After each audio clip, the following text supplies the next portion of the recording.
네, 오늘 세 번째 시간으로 네 개의 우리 단원을 함께 공부를 해보도록 하겠습니다. 오늘은 성경, 그리고 기도, 교제, 전도에 대해서 함께 말씀을 나누고자 합니다. 먼저 저희들이 함께 첫 번째로 살펴볼 부분이 교재의 78페이지를 함께 보시면 되겠습니다. 78페이지를 보시게 되면 이제 세 번째 만남으로 해서 성경에 대한 이 키 그림 속에서 성경에 대한 부분이 이제 표시가 되는 것을 볼 수가 있을 겁니다. 그래서 우리가 항상 1:1 제자 양육에서 우리가 모임을 진행하고자 할 때 항상 시작 부분에서 학습 목표가 무엇인지를 분명하게 아는 것이 중요합니다. 우리가 이 과를 공부함으로써 무엇을 양육자에게 가르쳐 주고자 하는가, 이 부분을 우리가 명확하게 할 필요가 있는데요. 먼저 이제 78페이지에 이 과의 목표라고 해서 보시게 되면은 같이 한번 읽어볼까요? 성경의 기록 목적을. 성경의 기록 목적을 알고 이에 따라 성경을 읽어 나간다입니다. 네, 성경의 기록 목적이 무엇인지를 이번 단원을 통해서 저희들이 공부를 해야 된다는 것이죠. 두 번째를 같이 한번 읽어보겠습니다. 성경 연구의 5가지 방법을 알고 실제로 성경을 빠르게 보는 훈련을 한다. 네, 여기서 우리가 보게 되는 것이 성경을 연구하는 5가지의 방법이 있다는 것을 우리가 이번 단원을 통해서 공부를 하게 될 것입니다. 그래서 성경에 기록된 목적이 무엇인가? 하나님께서는 성경 말씀을 통해서 우리에게 말씀하고자 하시죠. 하나님의 마음이 무엇인지, 그리고 하나님의 계획이 무엇인지를 우리가 성경을 통해서 알 수가 있고, 더 나아가서 하나님이 어떤 분이신지, 하나님의 속성과 하나님의 성품이 어떠한지를 우리는 기록된 말씀을 통해서 알 수가 있습니다. 그리고 우리가 성경을 공부하는 5가지의 방법이 있다고 했는데, 바로 성경의 여러 가지 방법들, 성경을 읽는 것, 듣는 것, 묵상하는 것, 연구하는 것 등등의 여러 가지 방법들을 저희들이 함께 살펴보고자 합니다. 그래서 동반자가 신앙생활을 하면서 왜 성경을 읽어 나아가야 하는가? 이분들이 왜 성경을 읽어 나아가야 하는지를 그 이유를 좀 분명하게 하고자 하기 위함입니다. 그렇다면 여러분에게 한번 질문을 좀 드려보길 원합니다. 우리가 동반자와 함께 1:1 제자양육을 할 때는 서로 간에 함께 나누는 것이 되게 중요하거든요. 단순히 이 교재에 있는 내용만을 지식적으로 전달하는 것보다 이것을 함께 동반자들과 이 내용을 토대로 해서 삶을 나누는 그러한 적절한 질문이 오고 갈 때에 풍성한 나눔이 일어날 수가 있습니다. 그래서 단순히 우리가 여기에 있는 내용만 지식 전달하는 데서 그치게 되면 사실 이 교재의 내용은 30분에서 1시간이면 금방 끝납니다. 하지만 우리가 이 교재를 통해서 함께 풍성한 대화를 나누고자 한다면은 이 모임은 2시간, 3시간까지도 이어질 수가 있거든요. 그래서 한번 여러분에게 한 가지 질문을 드려보고 싶습니다. 직접적으로 대답할 수 있는 시간은 많지 않기 때문에 첫 번째 질문은, 여러분은 하나님의 말씀인 성경에 대해서 얼마나 많이 알고 있습니까? 이것이 동반자에게 줄 수 있는 질문이라는 것이죠. 얼마나 깊이 알고 있습니까? 이 질문에 대해서 한번 생각해 보시고요. 두 번째는 성경 말씀에서 이제 디모데후서 말씀을 보게 되면은 모든 성경은 하나님의 감동으로 된 것으로 교훈과 책망과 바르게 함과 의로 교육하게 유익하니 말씀하고 있잖아요. 그렇다면은 성경 말씀을 통해서 우리에게 주시는 교훈, 우리를 책망하고자 하시는 하나님의 말씀이 무엇일까? 하나님께서 이 말씀을 통해서 우리를 어떻게 바르게 하고자 하시는가? 또 하나님의 말씀을 통해서 우리는 어떠한 하나님의 의로움을 교육받을 수가 있는가? 그래서 우리가 이 하나님의 말씀을 통해서 어떠한 변화를 경험했는가에 대해서도 함께 우리가 동반자와 함께 공부할 부분이기도 합니다. 그래서 우리가 함께 성경을 공부하고자 할 때 한번 이 부분을 좀 생각해 봤으면 좋겠습니다. 그리스도인들이 하나님을 사랑한다는 말, 그것은 사실 하나님의 말씀을 사랑한다는 말과 동의어와 같습니다. 하나님의 말씀을 사랑하지 않으면서 하나님을 사랑한다는 것은 모순이죠. 하나님을 사랑한다고 하는데 하나님의 말씀에 순종하지 않는 삶을 살아간다? 이것은 맞지 않는 말이라 할 수 있습니다. 하나님은 우리에게 성경을 통해서 말씀하시는 분이시고, 또한 성경은 그리스도인의 삶에 있어서 매우 필수적인 매뉴얼과도 같습니다. 그래서 우리가 그리스도인으로 살아간다는 것은 이 땅에서 우리의 삶이 영적인 전쟁에 놓여 있는 것과도 같음을 우리가 실제적으로 경험을 하고 있습니다. 우리는 영적인 전쟁을 하면서 살아가는 존재들이에요. 우리는 영원한 하나님 나라를 향하여서 계속해서 믿음의 경주를 하는 입장이기 때문에 우리는 그 경주 속에서 치열한 영적인 전쟁을 하면서 살아갑니다. 그렇다고 한다면 이 영적인 전쟁을 하는 데서 우리에게 필요한 것이 무엇입니까? 바로 무기가 있어야 되는 것이죠. 하나님의 말씀, 성령의 검이라고 말씀하고 있어요. 그리스도인의 무기는 하나님의 말씀입니다. 그러므로 말씀을 익숙하게 사용할 수 있는 훈련을 해나가는 것이 바로 이번 과의 중요한 목적이라고 할 수가 있겠습니다. 그래서 우리가 이번 과에서 5가지의 성경을 우리가 대하는 방법을 공부한다고 하지 않았습니까? 그래서 이 5가지의 방법을 통해서 성경 말씀을 어떻게 우리 각자에게 적용할 수 있을 것인지 그것을 우리가 공부하게 될 것입니다. 그리고 왜 우리에게 성경을 공부하는 것이 필요한가? 그것을 점검하는 단원이라 할 수 있겠습니다. 성경 말씀은 사람의 언어로 전파가 되고 그 내용이 책으로 기록된 것인데 이러한 과정 속에서 기록된 말씀이 바로 성경이라는 것이죠. 그리고 성경은 여러 가지 방법을 통해서 우리에게 전해진다 할 수 있겠습니다. 한번 다음으로 넘겨보시게 되면 80페이지입니다. 세 번째 만남, 하나님의 말씀, 성경이 되겠는데요. 한번 우리 지난번에도 이제 우리, 이 시간을 진행해 나갈 때 돌아가면서 좀 읽으시면서 진행하셨던 것 같습니다. 한번 김현옥 권사님부터 첫 번째 단락, 성경은 약 1500년 동안 그 부분 한번 김현옥 권사님께서 읽어주시면 감사하겠습니다. 성경은 약 1500년 동안 40여 명의 스님책을 한 권으로 묶은 책입니다. 구약은 모세와 선지자들이 하나님께 받은 말씀입니다. 역사를 통해 계속 입에서 입으로 문서로 전승되어 오다가 주전 5세기경에 모세오경이, 주전 2세기경에 선지서와 문학서가 각각 성경으로 확정되었습니다. 구약은 39권이며 대부분 히브리어로 쓰였습니다. 네, 여기까지 읽겠습니다. 네, 감사합니다. 구약이 39권이고 히브리어로 적혀 있다라고 말씀하고 있는데 이제 매뉴얼에 보게 되면 성경의 여러 개요의 내용들이 나오고 있거든요. 매뉴얼을 이제 참고하시면은 여러 가지 참고 내용들을 여러분들이 이제 직접적으로 양육을 하실 때 많은 부분들을 도움을 받으실 수가 있습니다. 기본적으로 성경은 약 1500년에서 한 1600여년간 기록이 되었다라고 전해지고 있고, 기록자는 학자들마다 여러 가지 견해가 있지만 36명에서 한 40명 정도 된다라고 보고 있습니다. 그리고 이제 성경의 저자는 성령님이시죠. 그런데 성령님께서 사람에게 역사하셔서 성령의 영감을 받은 사람을 통해서 기록된 책이기도 합니다. 그래서 성경의 저자는 좀 이중성이 있습니다. 하나님과 사람이 함께 기록한 책이라고 할 수가 있겠지만 성령의 역사하심과 성령의 감화 감동을 받은 사람을 통해서 하나님께서 성경을 기록하셨다라고 이해하시면 되겠습니다. 여러 가지 기록자들 간의 시대와 문화와 특성은 다 다르지만 그 성경의 성경의 가장 중요한 핵심은 한 곳을 향해 있습니다. 그것이 뭘까요? 성경이 한 곳을 초점을 맞추고 있어요. 성경의 주제. 바로 예수 그리스도죠. 성경의 핵심은 예수 그리스도입니다. 창세기부터 요한계시록까지 모든 이야기들은 예수 그리스도께로 초점이 맞춰져 있다는 것을 우리는 분명하게 기억해야 합니다. 성경의 등장인물은 이제 참고적으로 아시면 될 것 같습니다. 2930명, 그리고 1551곳의 지명이 소개되어 있다라고 이해하시면 되겠습니다. 구약이 39권이고 대부분의 언어는 히브리어로 기록이 되어 있지만 그 중에서 일부는 아람어로 기록이 되어 있습니다. 참고적으로 여러분들 배경 지식을 아시면 되겠는데 다니엘서, 에스더서의 일부분은 아람어로 기록이 되어 있습니다. 그래서 구약 성경은 히브리어와 아람어로 기록이 되어 있다라고 이해하시면 되겠습니다. 밑에 글자는 여러분이 예전에 교육 받으셨을 때 다 아실 거라 생각이 되지만 창세기 1장 1절입니다. 히브리어 글자거든요. 이것을 저도 사실 잘 이렇게 완벽하게 읽지 못하지만 참고로 히브리어는 오른쪽에서 왼쪽으로 읽습니다. 우리 글자는 왼쪽에서 오른쪽으로 읽지 않습니까? 히브리어는 반대입니다. 오른쪽에서 왼쪽으로 읽거든요.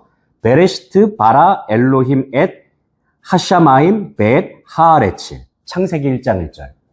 태초에 하나님이 천지를 창조하시니라. 그래서 참고적으로 여러분이 앞에서 딱 읽어주시면, 네, 동반자분들이, 와, 역시 다르다, 이렇게 느끼실 수도 있는 그런 분이 아닐까 싶습니다.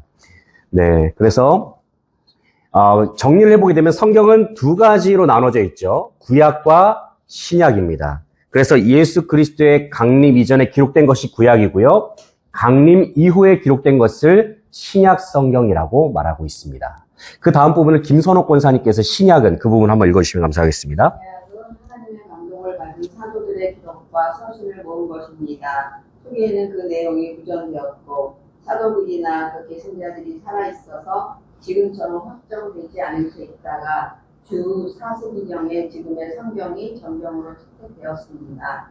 교회의 권위라 채택한 것이 아니라 처음부터 성경으로 사용하던 것을 공식적으로 인정한 것입니다. 신약은 27권이며 전부 헬라어로 쓰였습니다. 네, 신약은 27권이고 전부 헬라어로 쓰여졌다입니다. 그래서 하나님의 감동을 받은, 여기서 하나님의 감동을 받은 것이, 이 표현이 계속 이제 반복이 될 텐데요. 하나님의 감동을 받은 사람에 의해서 기록된 책이다라는 것이 이 성경의 주된 저작성이라고 할 수가 있겠고요. 신약이 몇 권입니까? 27권이죠. 전부 헬라어로 기록이 되었습니다. 그 아래쪽에 보시게 되면 이제 여러 이 글자들이 나오는데 이것이 뭘까요? 헬라어고 요한복음 3장 16절입니다. 네. 읽어드리면, 후토스가르, 에가페센, 호, 대완, 톤, 코스몬, 호스테, 톤, 휘온, 톤, 모노게네, 에도켄, 히나, 파스호, 피스티온, 에이스, 아우톤, 메, 아폴레타이, 알, 에케, 조엔, 아이오니온. 예. 하나님이 세상을 이처럼 사랑하사 독생자를 주셨으니 그 구절이거든요. 요한복음 3장 16절입니다. 그래서 참고적으로 위에는 창세기 1장 1절, 아래는 요한복음 3장 16절이 되겠습니다. 구약이 몇 권이라고요? 39권이고요. 신약은요? 네, 이것을 쉽게 외울 수 있는 방법은 구구단을 생각하시면 되겠죠. 39, 27을 생각하면은, 네, 39, 27, 네, 39, 27 더하면은 합해서 몇 권이죠? 66권입니다. 네. 이미 여러분들이 다 알고 계신 것들을 한번 복습하는 차원에서 계속 공부를 하고 있습니다. 다음으로 이춘희 집사님께서 그 다음 성경 교양이나 거기부터 읽어주시죠. 성경 교양이나 하늘을 지키기 위해서가 아니라 우리에게 하나님의 구원에 관한 지식과 하나님과 동행하는 생활에 필요한 여러 지침을 주기 위해 기록되었습니다. 성경의 근원과 기록 목적은 무엇입니까? 예, 감사합니다. 디모데후서 3장 15절, 16절 말씀. 여기는 성경 구절은 다 오른쪽 부분에 다 적어야 됩니다. 예, 그래서 인도자 분들이 특별히 모범을 보이셔서 적어주셔야 됩니다. 그래서 저도 다 적었습니다. 이렇게. 다 적어놨어요. 그래서 정말 팔이 떨어져 나갈 정도로 다 적으면서 했습니다. 그래서 반드시 적어주셔야 함께 이제 이 과제를 우리가 동반자분들에게 제시할 때도 당당하게 얘기를 할 수가 있습니다. 그래서 다 적어주시기 바라고요. 디모데후서 3장 15절 16절 말씀 보게 되면은 성경의 근원과 기록 목적이 무엇인지 나오고 있습니다. 자, 이제 성경의 근원에 대해서 디모데후서 3장 16절 보게 되면 모든 성경은 하나님의 감동으로, 성경의 근원은 하나님의 감동입니다. 다시 말해서 성경은 성령님의 감화감동 역사하심으로 말미암아 기록된 책이라는 것이죠. 이것이 성경의 근원이다.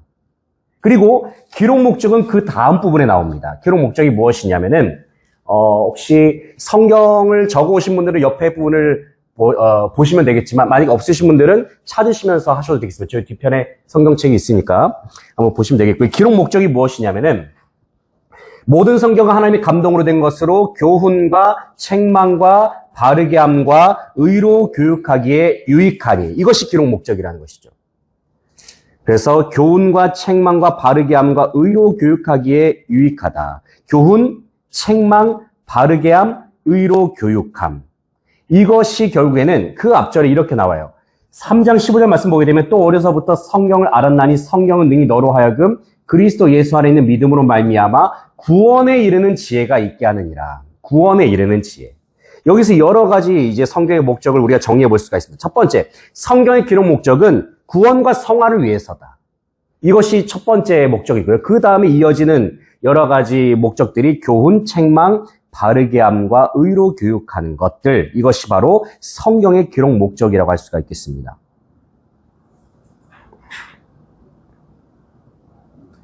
네, 여기까지 다 되셨죠?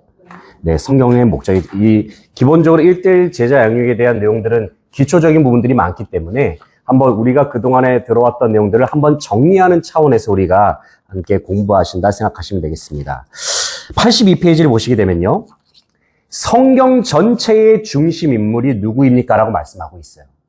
예수 그리스도. 성경 전체의 핵심 메시지는 예수 그리스도입니다. 예수 그리스도로 모아지고 있는 책이 성경입니다. 그래서 요한복음 5장 39절 말씀 보게 되면은 너희가 성경에서 영생을 얻는 줄 생각하고 성경을 연구하거니와 이 성경이 곧 내게 대해서 증언하는 것이니라. 예수님의 말씀이잖아요. 이 성경 나에 대해서 증언하는 이야기야. 예수님이 말씀하신 겁니다. 그렇다면 이러한 성경 말씀을 대하는 그리스도인의 당연한 자세가 무엇입니까? 베드로전서 2장 2절에 뭐라고 말씀하고 있습니까? 갓난아기들 같이 순전하고 신령한 젖을 사모하라. 신령한 젖을 사모하라. 여기서 성경을 대하는 그리스도인의 자세, 그것이 무엇입니까? 사모하는 마음이에요. 그런데 여기서 사모하는 마음을 어떻게 설명하고 있습니까? 갓난아기가 젖을 사모하는 것처럼 갓난아기에게 있어서 젖은 모든 것입니다. 이 젖은 모든 것이에요. 엄마의 젖은 젖먹이의 모든 것이라고 할 수가 있습니다. 성경 말씀이 그냥 단순히 여러 가지 좋아하는 것 중에 그중에서 난 이 성경 말씀이 좋다. 이런 차원이 아니라 이 말씀은 정말 나에게 생명과도 같다. 이것이 없으면 난 살 수가 없다라는 그러한 사모함으로 성경을 대하라는 것입니다. 우리 서남희 권사님, 성경을 배우고 삶에 적용하는 방법 한번 읽어주시면 감사하겠습니다. 성경을 배우고 삶에 적용하는 방법은 모든 그리스도인들이 알아야 하는 중요한 것입니다. 이과에서 성경 말씀을 우리의 것으로 만들게 해주는 5가지 방법을 제시합니다. 성경을 연구하는 5가지 방법을 5 손가락에 손가락과 비교해 설명할 수 있습니다. 만일 한두 손가락으로 성경책을 보면 쉽게 놓칠 것입니다. 그러나 손가락을 다 사용하면 놓치지 않고 잘 붙잡을 수 있습니다. 이것은 영적으로도 마찬가지입니다. 만일 말씀을 암송하고 연구하고 읽고 듣고 묵상한다면 성경을 확실하게 이해하고 삶에 적용하게 됩니다. 책을 잘 붙잡으려면 엄지손가락과 다른 손가락들이 힘의 균형을 이루어야 하듯이 말씀을 잘 이해하려면 말씀을 묵상하는 것과 말씀을 듣고 읽고 연구하고 암송하는 것이 조화를 이루어야 합니다. 예, 감사합니다. 5가지 성경을 배우고 적용한 방법이 나오고 있죠. 이 5가지 방법이 이 손가락에 나오고 있습니다. 엄지손가락이 뭐가 있죠? 묵상이 있고요. 암송, 연구, 읽기, 듣기가 있습니다. 이제 여기서 순서는 이제 듣기부터 이제 묵상까지 쭉 이어지게 되겠는데요. 여기서 엄지에 위치해 있는 게 뭘까요? 엄지에 위치해 있는 거. 지금 이 그림에서. 엄지에서. 묵상이 지금 엄지에 위치해 있다는 것은 그만큼 여기 이 책에서는 묵상을 중요하게 여기고 있다는 것을 의미하는 부분입니다. 그래서 우리가 요 부분을 함께 다루고자 할 때에 이제 이렇게 지금 요런 그림 아닙니까? 그래서 이제 동반자와 함께 우리가 이런 놀이도 할 수가 있습니다. 이제 계속 이렇게 나눔이랑 같이 이제 이 내용을 가르치는 것만 하시기보다는 성경 뺏기 놀이를 할 수가 있습니다. 그래서 인도자분이 사탄 역할을 해주시는 겁니다. 그러니까 성경 말씀을 쥐고 있어야 되는 거죠. 한번 물론 저희가 뭐 이제 가정하에서 이제 한 분이 성경 한번 잡아보시고 한 분이 뺏는 거 한번 해보세요. 자, 한번 2분씩 한번 해서 네, 야, 안 빼, 네, 다시 반대로 잡고 이제 반대로 말씀을 뺏기면 안 됩니다. 자, 다시 뺏기면 안 돼요. 자, 반대로 말씀 네, 서로 뺏기면 안 되는 거죠. 그렇죠, 그렇죠, 네. 그래서 이런 이제 아이스 브레이크를 할 수 있는 네, 그만큼 말씀을 붙잡으세요라고. 네, 간단하게 소소하게 성경 뺏기. 1대1은 이렇게 좀 재밌게도 하셔야 됩니다. 예, 성경 뺏기 놀이. 네. 그만큼. 자, 이제 듣기부터 우리가 쭉 해볼 텐데요. 듣기 부분에 관해서 우리 염진선 지사님께서 한번 읽으시면 감사하겠습니다. 듣기. 그러므로 믿음은 들음에서 나며 그러면 그리스도의 말씀으로 변명합니다. 아래쪽도 읽어주시죠. 어떤 마음이 거기도요? 어떤 마음에 하나님의 말씀을 가장 잘 듣고 실행할 수 있습니까? 첫 번째, 착하고 좋은 마음. 두 번째, 빈틈없고 신중한 마음. 세 번째, 열려있으나 냉담한 마음. 네 번째, 물들고 상관한 마음. 네, 감사합니다. 첫 번째, 듣기에 대해서 이야기를 하고 있습니다. 듣기. 듣기는 가장 기초적인 것이지만 동시에 가장 중요한 것입니다. 왜냐하면 믿음이 들음에서 나기 때문에 그런 것이죠. 가장 기초적이지만 가장 중요한 것이다. 그렇다면 이 듣기와 관련해서 동반자와 여러 가지 나눔을 할 수가 있습니다. 예를 들면은 우리가 말씀을 듣는 것 중에 하나가 설교 말씀 우리가 듣지 않습니까? 그렇다면은 우리가 예배에 참석해서 설교를 어떠한 마음으로 듣고 있는가? 함께 이것을 서로 나눌 수가 있는 것입니다. 이런 질문을 가지고 또 한 가지는 그렇다면 이 설교 말씀을 들을 때에 어떠한 마음을 가지면서 말씀을 대하고 있습니까? 이러한 질문도 할 수가 있겠죠. 자, 그러면서 어떤 마음이 하나님의 말씀을 가장 잘 듣고 실행할 수 있는가? 이 여러 가지 선택지가 있지만 첫 번째, 착하고 좋은 마음. 이것은 우리가 씨 뿌리는 비유에서도 좋은 땅에 해당하는 마음이라 할 수 있겠습니다. 그래서 우리가 말씀을 듣는 자세는 착하고 좋은 마음으로. 그래서 누가복음 8장 15절 말씀 보게 되면 좋은 땅에 있다는 것은 착하고 좋은 마음으로 말씀을 듣고 지키어 인내로 결실하는 자니라 말씀하고 있습니다. 다 적으셨나 보네요. 네. 네, 너무 멋지십니다. 네, 그래서 좋은 땅에 있다는 것이 착하고 좋은 마음이다. 그래서 말씀을 듣고 지켜서 결실에까지 나아가는 것. 바로 이런 마음을 들을 때 우리가 듣는 말씀이 우리의 삶 속에서 열매로 드러난다는 것을 함께 나눠주시면 좋겠습니다. 자, 다음으로 우리가 84페이지로 넘겨보시게 되면 데살로니가전서 2장 13절, 사도행전 17장 11절은 설교를 듣는 태도를 가르치고 있습니다. 먼저 이제 각각 어떤 태도를 강조하는가에 관해서 데살로니가전서 2장 13절에서는 어떤 부분을 이야기하고 있을까요? 여기서 보시게 되면은 하나님의 말씀으로 받는다. 이것이 데살로니가서 2장 13절의 중간 부분을 보시게 되면은 이런 말씀이 있습니다. 하나님의 말씀을 받을 때에 사람의 말로 받지 아니하고 하나님의 말씀으로 받음이니 진실로 그러하도다. 설교를 들을 때에는 사람의 말로 듣기보다는 하나님의 말씀으로 받아라. 그런 마음속에 성령님께서 역사하신다는 것입니다. 또 사도행전 17장 11절 말씀 보시게 되면 베레아의 사람들이 어떻게 하나님의 말씀을 상고했는지 나오고 있잖아요. 여기 보시게 되면 중간 부분에서 간절한 마음으로 말씀을 받고 이것이 그러한가 날마다 성경을 상고했다. 이것은 저희가 좀 나중에 다루겠지만 여기서 중요한 포인트는 간절한 마음으로 받았다는 겁니다. 하나님의 말씀을 대할 때. 간절한 마음. 계속해서 한번 그리스도인들 여미스터에서 계속 읽어주시면 감사하겠습니다. 그리스도인들 대부분은 선포되는 말씀을 듣습니다. 2번 바로 아래쪽. 네. 저요? 네네. 한 번 더. 네. 조금 읽으셔서. 선포하는 말씀을 듣습니다. 그러나 그런 말씀을 지키는 사람이 더 복이 있습니다. 오늘은 그런 말씀을 기억하고 인용하는 성경 구절과 설교 요청의 주의를 기울여야 합니다. 그러기 위해서 항상 성경 구절을 준비해서 기록하는 습관을 들이는 것이 좋습니다. 네. 그래서 성경을 듣고 또 하나님의 말씀, 설교 말씀을 들을 때에 어떠한 방법으로 그 말씀을 들어야 하는지에 대해서 다루고 있는 부분이라 할 수 있겠습니다. 다음은 읽기에 대한 부분입니다. 민병창 장로님께서 한번 읽어주시면 감사하겠습니다. 이 예언의 말씀을 읽는 자와 듣는 자와 그 가운데 기록한 것을 지키는 자는 복이 있나니 계속해요. 누구나 성경을 사서 읽을 수 있습니다. 그러나 그런 혜택을 누리게 된 지 그리 오래되지 않습니다. 과거에는 책을 손으로 필사했으므로 성경이 귀했고 인쇄기가 발명된 후 성경이 인쇄되긴 했지만 단가가 엄청나게 비쌌습니다. 또 성경 대부분이 라틴어로만 번역되어 있어서 일반인들이 자기 나라 말로 읽을 수 없었습니다. 게다가 한때는 교회가 권위를 유지하기 위해 평신도가 성경을 읽는 것을 금하기도 했습니다.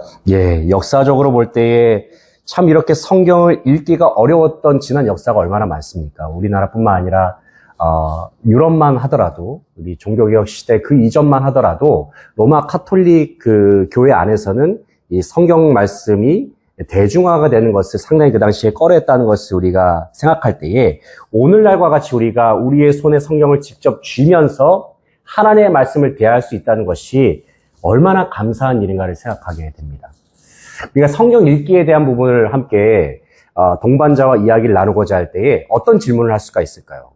일단은 성경을 요즘 잘 읽고 있는지, 그리고 성경 일독을 해보셨는지, 이런 질문도 할 수 있겠죠. 혹은 어떤 방법으로 성경을 읽고 있는지, 예를 들면 뭐 창세기부터 요한계시록까지 순서대로 읽고 있는지, 아니면 성경 읽기표대로 읽고 있는지, 뭐 성경 읽기표도 여러 가지 버전이 있잖아요. 뭐 맥체인 성경 읽기도 있고, 연대기식 성경 읽기도 있고, 여러 가지 뭐 통독 성경 뭐 여러 가지 버전이 있습니다. 뭐 그런 것들을 활용해서 읽고 있는지 여러 가지 대화를 나눌 수가 있을 것 같습니다. 그렇다면 1번 질문입니다. 성경을 매일 읽어야 하는 이유가 무엇인지. 신명기 17장 19절 뭐라고 말씀하고 있죠? 평생에 자기 옆에 두고 읽어 그의 하나님 여호와 경외하기를 배우며 이 율법의 모든 말과 이 규례를 지켜 행할 것이라. 네. 성경을 매일 읽어야 하는 이유, 크게 두 가지를 찾아볼 수가 있는데, 첫 번째는 하나님을 경외하기를 배우는 것. 여호와 하나님을 경외하는 것을 배운다. 두 번째는 말씀을 지키는 것. 이 율법의 모든 말과 이 규례를 지켜 행하기 위해서 하나님의 말씀을 읽는다는 것입니다. 그리고 또 한 가지 참고 말씀을 생각할 때 신명기 8장 3절 말씀. 어떤 말씀이죠? 사람이 떡으로만 살 것이 아니요 하나님의 말씀으로 살 것이니라.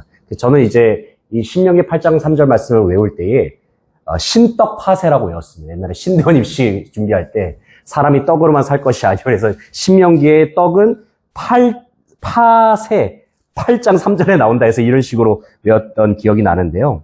그래서 신명기 8장 3절 말씀도 함께 동반자 나눌 수가 있을 것 같고요. 요한계시록 1장 3절 말씀을 당신 자신의 말로 써보십시오 말씀하고 있습니다. 요한계시록 1장 3절 말씀 어떤 말씀일까요? 이 예언의 말씀을 읽는 자와 듣는 자와 그 가운데 기록한 것을 지키는 자는 복이 있나니 때가 가까움이라. 이것을 우리의 말로 어떻게 표현할 수 있을까요? 저는 이렇게 표현해 봤습니다. 제 말로 한번 풀어서 설명해 봤는데, 하나님의 말씀을 읽고 들으며 온 마음 다하여 지켜나갈 때에 이 마지막 때에 하나님의 백성다운 모습으로 승리할 수 있다. 저는 이렇게 고백을 해봤습니다. 한번 여러분 각자도 이 말씀을 한번 적용해 보시면서 어떻게 할 수 있는지, 정답이 없잖아요. 그래서 우리들의 말로, 우리들의 삶에 적용했던 그 말로 한번 적어 보셔서 동반자와 나중에 나눠 보시면 좋을 것 같습니다. 계속해서 한번 민장로님 읽어주시면 감사하겠습니다. 여기서 말하는 성경 읽기는 성경을 귀하던 시대에 공중 예배 때 성경을 낭독하던 것을 의미하지만, 성경을 쉽게 보여서 읽을 수 있는 현대에는 개인적으로 읽는 것에 적용할 수 있습니다. 성경을 체계적으로 읽을 계획을 세워보십시오. 예, 성경을 체계적으로 읽는 계획, 여러 가지를 활용할 수가 있겠죠. 성경 읽기표가 있고, 요즘 같은 경우는 성경을 녹음하는 분들도 계시더라고요. 자기 목소리로 성경을 녹음하면서 읽는 분들도 계시고, 여러 가지 방법이 있을 것입니다. 우리 세 번째 연구 부분을 김현옥 권사님 다시 한번 읽어주시면 감사하겠습니다. 3번입니다. 3연구 베레아에 있는 사람들은 데살로니가에 있는 사람들보다 더 너그러워서 간절한 마음으로 말씀을 받고, 이것이 그러한가 하여 날마다 성경을 상고하고자. 네, 이것이 그러한가 하여 성경을 날마다 상고했다. 한번 여기서 우리가 한번 생각해보고 연구한 부분, 우리가 이런 경험들 다 있지 않습니까? 하나님의 말씀 우리가 읽다가 우리가 이것이 정말 무슨 의미인지 몰라서 열심히 한번 이것의 의미를 생각해 보기도 하고, 또 때로는 목회자분들과 또 질문을 하면서 여러 가지 토론돼 보기도 하고, 여러 가지 이제 연구하는 방법을 거쳤을 때에 내가 이전에 몰랐던 말씀을 깨달았을 때 느껴졌던 그 즐거움, 그 기쁨이 무엇인지를 나눌 수가 있을 것 같습니다. 이전에는 몰랐던 하나님의 말씀이 나에게 깊이 다가왔을 때, 나에게 은혜로 다가왔을 때, 이전에는 몰랐던 것들이 이제는 깨달아졌을 때에 내가 누려왔던 그 기쁨과 행복과 즐거움들을 한번 우리가 동반자와 나눌 수 있을 것 같고요. 자, 1번입니다. 다음 페이지 보시면요. 86페이지에 잠언 2장 4절은 우리가 어떤 자세로 말씀을 연구해야 된다고 말하고 있는가? 2장 4절, 은은 구하는 것 같이 그것을 구하며 감추어진 보배를 찾는 것 같이 그것을 찾으면, 네. 보배를 찾는 것 같은 마음이 어떤 마음일까요? 보물을 찾는 마음. 뭔가 잘 찾아지지 않아서 안타까움도 있지만은 어떻게든 찾아내고자 하는 간절한 마음도 그 속에 있는 것이죠. 그리고 그 보배를 찾기 위해서 우리는 어떻게 관찰을 합니까? 매우 주의 깊게 여기저기를 찾아다니는 그러한 장면을 우리가 떠올릴 수 있다는 겁니다. 2번, 성경을 연구하는 목적이 무엇입니까? 디모데후서 2장 15절을 보게 되면 너는 진리의 말씀을 옳게 분별하여 부끄러울 것이 없는 일꾼으로 인정된 자로 자신을 하나님 앞에 드리기를 힘쓰라. 네, 이 두 가지가 나오고 있어요. 성경을 연구하는 목적이 무엇인가? 먼저는 진리의 말씀을 옳게 분별하는 겁니다. 분별하는 것. 옳게 분별하는 것이고요. 두 번째는 하나님께 헌신하기 위해서. 나의 삶을 헌신하기 위해서 성경을 연구한다는 것입니다. 연구하는 것은 그 부분 한번 김현옥 권사님 읽어주시면 감사하겠습니다. 연구하는 것은 더 주의를 기울여서 성경을 읽는 것입니다. 성경을 읽다가 새롭게 발견하는 사실들을 메모해두면 좋습니다. 읽는 것이 연구하는 것보다 더 빠르고 쉽습니다. 그러나 연구하면 그 말씀을 생각하게 되고 기억하게 됩니다. 네. 그래서 하나님의 말씀을 연구하는 것. 근데 사실 요즘 시대들은 이 연구하는 것과 깊이 생각하는 것과 조금 거리가 먼 시대인 것 같습니다. 뭔가 쉽고 빠른 것을 추구하는 시대인 것 같아요. 그래서 이런 시대 속에서 하나님의 말씀을 묵상하고 연구하는 것이 과연 쉬운가? 이런 고민을 하게 되는 것이죠. 그럼에도 불구하고 하나님의 말씀을 연구하고 묵상했을 때 우리 가운데 주어지는 기쁨과 즐거움이 참으로 크다는 사실을 우리가 함께 좀 나눌 수 있을 것 같고요. 우리 3번 보시게 되면 초신자들이 성경 공부를 위한 보조 자료들이 여러 가지가 있습니다. 여기서 관주 성경이라고 하는 것은 한 구절과 연관된 구절이 기록된 성경이라고 보시면 되겠습니다. 그래서 이 구절을 다른 구절이 해석을 해주는 것이죠. 이 구절 우리가 이해가 안 된다고 했을 때 그 구절과 연관된 구절을 통해서 하나님의 말씀을 이해할 수 있는 겁니다. 그래서 성경 구절이 다른 구절을 해석하게끔 하는데 많은 도움을 주는 성경책이 관주 성경이라고 할 수가 있겠고요. 성구사전, 성서 핸드북과 같은 여러 책들이 있습니다. 하지만 여기서 좀 주의할 부분은 성경 주석 같은 경우는 성경을 이해하는 데 도움이 되긴 하지만 이 주석 같은 경우에도 여러 가지 그 버전들이 있습니다. 주석도 입장이 여러 가지 차이가 있기 때문에 너무 한 주석에만 우리가 몰입을 하다 보게 되면은 자칫 잘못하다가는 편협한 신앙을 가질 수도 있다. 편협한 신학관을 가질 수도 있다는 것을 우리가 주의해야 할 것입니다. 네 번째 암송 부분을 김선호 권사님 읽어주시면 감사하겠습니다. 성령이 무엇으로 그의 행실을 깨끗하게 하리이까? 주의 말씀만 지킬 따름이니이다. 내가 주께 범죄하지 아니하려 하여 주의 말씀을 내 마음에 두어나이다. 네, 아멘. 우리 교회는 암송을 참 열심히 하는 교회이기도 한데요. 우리가 외우고 암송한 말씀만이 내 입술을 통해서 선포될 수 있습니다. 내가 외우고 암송한, 그래서 내 마음판에 새겨진 말씀만이 어떠한 삶의 환경과 순간 속에서도 내 입술에서 나오게 되는 것이죠. 자, 그래서 하나님은 우리가 그분의 말씀을 어떻게 하기를 원하시는가? 신명기 11장 18절 보게 되면은 마음과 뜻에 두어라 말씀하고 있습니다. 마음과 뜻에 두어라. 하나님의 명령이 되겠고요. 또 잠언 7장 3절을 보게 되면 마음판에 새겨라 말씀하고 있어요. 하나님의 말씀을 마음과 뜻에 두고 마음판에 새기는 것. 또 두 번째로 마태복음 4장 4절, 마태복음 4장에 예수님께서 사탄에게 시험을 받으셨을 때 어떻게 이기셨습니까? 하나님의 말씀으로 이기셨어요. 하나님의 말씀. 이 말씀으로 이기셨다는 것을 우리에게 보여주셨다라고 하는 것은 이것처럼 예수님께서 그러하셨듯이 우리도 그런 삶을 살아내라고 하는 주님의 모범이기도 하다는 것이죠. 3번 골로새서 3장 16절에서 그리스도의 말씀이 너희 속에 풍성하게 거하게 하여, 이 말씀이 무슨 뜻일까요? 이 말씀이 무슨 뜻일까요? 하나님의 말씀이 우리 속에 풍성히 거하게 해라. 한번 이것을 생각해 보셨으면 좋겠습니다. 하나님의 말씀이 우리 안에 거한다. 우리 자신을, 우리 각자를 말씀을 담는 그릇으로 생각했으면 좋겠습니다. 말씀을 담는 그릇이라고 한다면 우리의 이 그릇과도 같은 우리 안에 하나님의 말씀이 풍성하게 담김으로 말미암아 하나님의 말씀에 온전히 지배된 상태를 말하는 것이죠. 하나님의 말씀에 온전히 지배된 상태. 그럼 여기서 우리가 여러 가지 말씀의 암송에 대한 부분을 이야기하고 있는데 동반자와 이런 우리가 질문을 나눌 수가 있을 것 같습니다. 지금 붙들고 있는 하나님의 말씀은 무엇입니까? 하나님의 말씀 지금 붙들고 있는 건 무엇입니까? 그리고 우리가 하나님의 말씀을 암송함으로 인해서 우리의 삶 속에 여러 가지 문제와 어려움들을 이겨냈던 경험은 무엇입니까? 저는 좀 이제 다른 경우긴 한데 예전에 한번 제가 2년 전에, 3년 전이죠. 3년 전에 제가 교통사고를 한번 당한 적이 있습니다. 제가 터널에서 차가 정차 중인데 5톤짜리 트럭이 뒤에서 박아가지고 그 차가 폐차가 돼버렸어요. 터널 안에서. 그래서 터널 안에서 이제 좀 제가 다른 교회를 설교하러 가던 바로 그 전날에 그렇게 돼서 그런 일을 겪고 나서 뭔가 좀 멍하더라고요. 팔도 그때는 막 안 올라가고 막 정신이 없었던 상황이었는데 희한하게 그 터널 안에서 이 마음속에서 맴도는 게 있었어요. 그때는 이제 말씀이기보다는 찬양이 맴돌았거든요. 근데 내일 여전도회가 그 찬양을 부르시더라고요. 특송 때. 네, 그 찬양을 부르시더라고요. 난 예수로 이게 계속 마음속에서 떠오르더라고요. 그 순간에. 그래서 보면 이 평소에 말씀이든 찬양이든 간에 그동안에 계속해서 우리가 읊조려 오고 또 되뇌어 오는 그 구절이 정말로 중요하다. 정말 저 죽을 뻔했거든요. 그 순간에. 근데 차가 폐차가 됐으니까. 생각해보면 그게 하나님의 은혜고 그 순간에 어떻게 그게 떠올랐을까라는 그런 생각을 해보게 되면 참 그 말씀의 힘으로 이렇게 이겨낼 수 있었다. 그냥 나온 김에 저도 함께 나누게 되었습니다.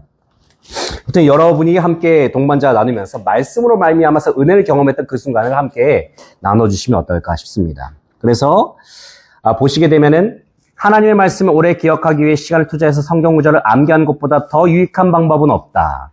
성경 구절을 암기하는 데 있어서는 여러 가지 시간과 노력이 필요함에는 분명하지만 거기에는 분명한 유익이 있다는 것이고 또 성구 암송 계획을 세우고 그것을 실행하라. 생각을 말로 표현할 수 있도록 성경 구절을 하나씩 외워보라 말씀하고 있습니다. 그 아랫부분들은 이제 사람에 따라 암기 능력이 차이가 있다는 것이지만 만약에 뭐 성경 말씀이 암기하다가 잊어버리게 된다면 또 외우면 되는 것이죠. 뭐 굳이 우리가 암기에 대한 너무 강박관념을 가질 필요도 없고 지나친 부담감을 가질 필요도 없지만 그래도 최선을 다해서 하나님의 말씀을 되새기다 보면은 말씀을 우리가 반복해서 읽다 보면은 그 속에서 우리가 경험하는 은혜가 분명히 있다는 것을 동반자와 함께 나눠주시면 좋겠습니다.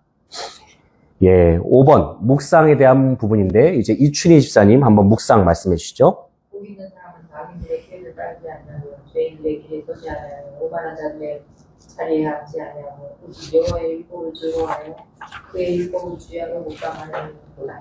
계속 읽어주시면 감사하겠습니다. 묵상은 하나님의 말씀을 이해하며 그 말씀을 되새겨서 우리의 삶에 적용하게 해줍니다. 그래서 묵상은 우리의 삶에서 하나님의 뜻이 무엇인지 실시하게 해줍니다. 말씀을 묵상하는 다음의 질문을 먼저 하십시오. 이 본문 문맥에서 이 말씀의 의미는 무엇인가? 올바른 해석은 오직 하나입니다. 이 말씀이 내 생활에 어떤 영향을 주는가? 적용한 방법대로 말입니다. 설교를 들을 때 매일 정해진 시간에 성경을 읽을 때 말씀을 깊이 연구할 때 암기한 말씀을 복습할 때마다 위에 또 질문을 하면서 묵상하십시오. 중요한 부분이 나오는데 1번에 본문 문맥에서 이 말씀의 의미는 무엇인가? 정확한 해석을 하라는 겁니다.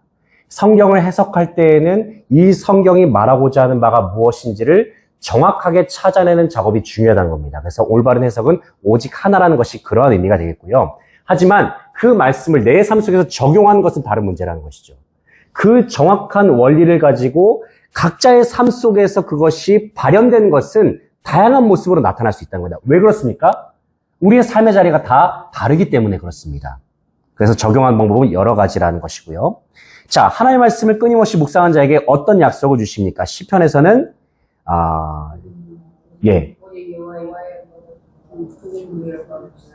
그렇죠. 열매를 맺는다. 신앙의 열매를 맺게 하는 것이죠. 그래서 하나님의 말씀을 끊임없이 묵상한 자에게 시편에서는 신앙의 열매를 맺게 한다. 그리고 형통함의 은혜를 준다라고 말씀하고 있고요. 여호수아 1장 8절에서는 뭐라고 말씀하고 있냐면 인생의 길이 평탄해지고 하는 일이 형통해진다라는 말씀을 하고 있습니다. 그래서 하나님의 말씀, 우리의 마음으로 하나님의 말씀을 묵상하게 되었을 때 우리의 마음의 변화가 일어나게 됩니다. 마음이 변화가 일어나게 되면 생각의 변화가 일어나죠. 생각의 변화가 일어나게 되면 우리의 언어가 바뀝니다. 언어가 바뀌게 되면 우리의 행동이 바뀝니다. 행동이 바뀌게 되면 우리의 습관이 바뀌죠. 습관이 바뀌면 우리의 성격이 바뀝니다. 성격이 바뀌면 우리의 인격이 바뀌게 되는 겁니다. 우리의 인생 자체가 바뀌게 된다는 것이. 이 모든 것이 말씀 묵상에서 출발하게 된다는 겁니다. 네.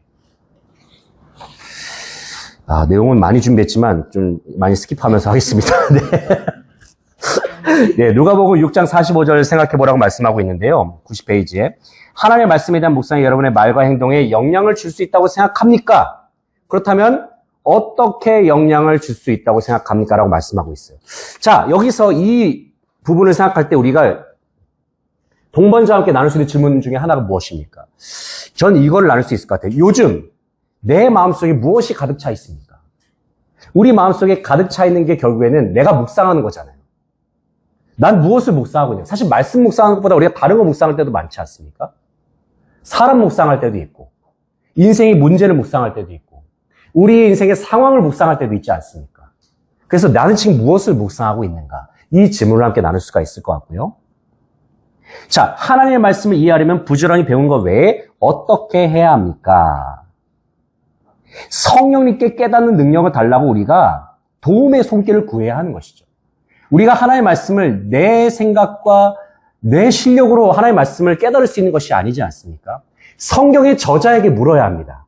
하나님께서 이 성경을 직접 지으셨기 때문에 하나님께 물어야 하고 하나님께 도움의 손길을 구해야 한다는 겁니다. 그래서 이 도표를 보시면서 현재의 말씀을 어떻게 듣고 읽고 연구하고 암송하고 묵상하고 있는지를 우리가 현재의 삶을 살펴보면서 앞으로는 어떠한 계획으로 하나님의 말씀을 우리가 읽어 나갈 것인가를 우리가 한번 동반자와 함께 나눠보시면 좋을 것 같습니다. 그래서 결론적으로 동반자가 자신의 삶 속에서 늘 성경 말씀과 동행하는 삶을 살 수 있도록 도전을 시켜주시는 것이 중요하다는 것이죠. 자, 다음으로 기도에 대한 부분입니다. 기도에 대한 부분, 92페이지. 자, 기도에 대한 부분을 살펴보게 될 텐데, 기도의 필요성이 무엇인지, 이 목표를 잘 주의 있게 보시면 좋겠습니다. 기도의 필요성을 깨닫고 실제로 기도에 힘쓴다. 이게 첫 번째 목표이고요. 두 번째는 기도가 무엇이며 기도는 무엇 때문에 하는 것이고 기도의 내용과 자세가 어떠해야 하는지 알아가는 것이 이번 과의 목표입니다. 그리고 날마다 깨어 기도하면서 감사하며 살아가는 방법을 배우고 기도 응답에 대한 확신을 가지면서 믿음으로 기도하게 하는 것. 이것이 이번 과에 우리가 중요한 기도의 이 단원의 목표라고 할 수가 있겠습니다. 기도는 무엇인가? 여러 가지 정의가 있지 않습니까? 저는 이제 4가지 정의를 좀 가지고 왔습니다. 기도는 무엇인가를 생각해 볼 때 첫 번째는 기도는 겸손의 표현입니다. 하나님 앞에서 나의 무능함을 인정하는 거예요. 솔직하게 고백하는 것. 아마 여러분 인도자 교제도 나오지 않을까 싶은데 두 번째는 기도는 신뢰의 표현입니다. 나는 할 수 없습니다. 하지만 하나님은 하십니다. 하나님은 전능하시니까. 내 아버지는 전능하시니까. 이것에 대한 믿음의 표현이 신뢰의 표현이죠. 세 번째, 기도는 축복의 통로라는 거예요. 내가 하나님으로부터 받으려고 하는 마음보다 하나님께서 주시려고 하는 마음이 더 크다. 네, 이 마음이 크다는 사실을 기도를 통해서 우리가 깨닫게 되는 겁니다. 네 번째는 기도는 관계의 본질이에요. 기도가 무엇입니까? 하나님과의 대화잖아요, 대화. 하나님과 얘기를 나누는 거예요. 이 관계 속에서 대화를 나누는 것이죠. 기도는 아무나 할 수가 없습니다.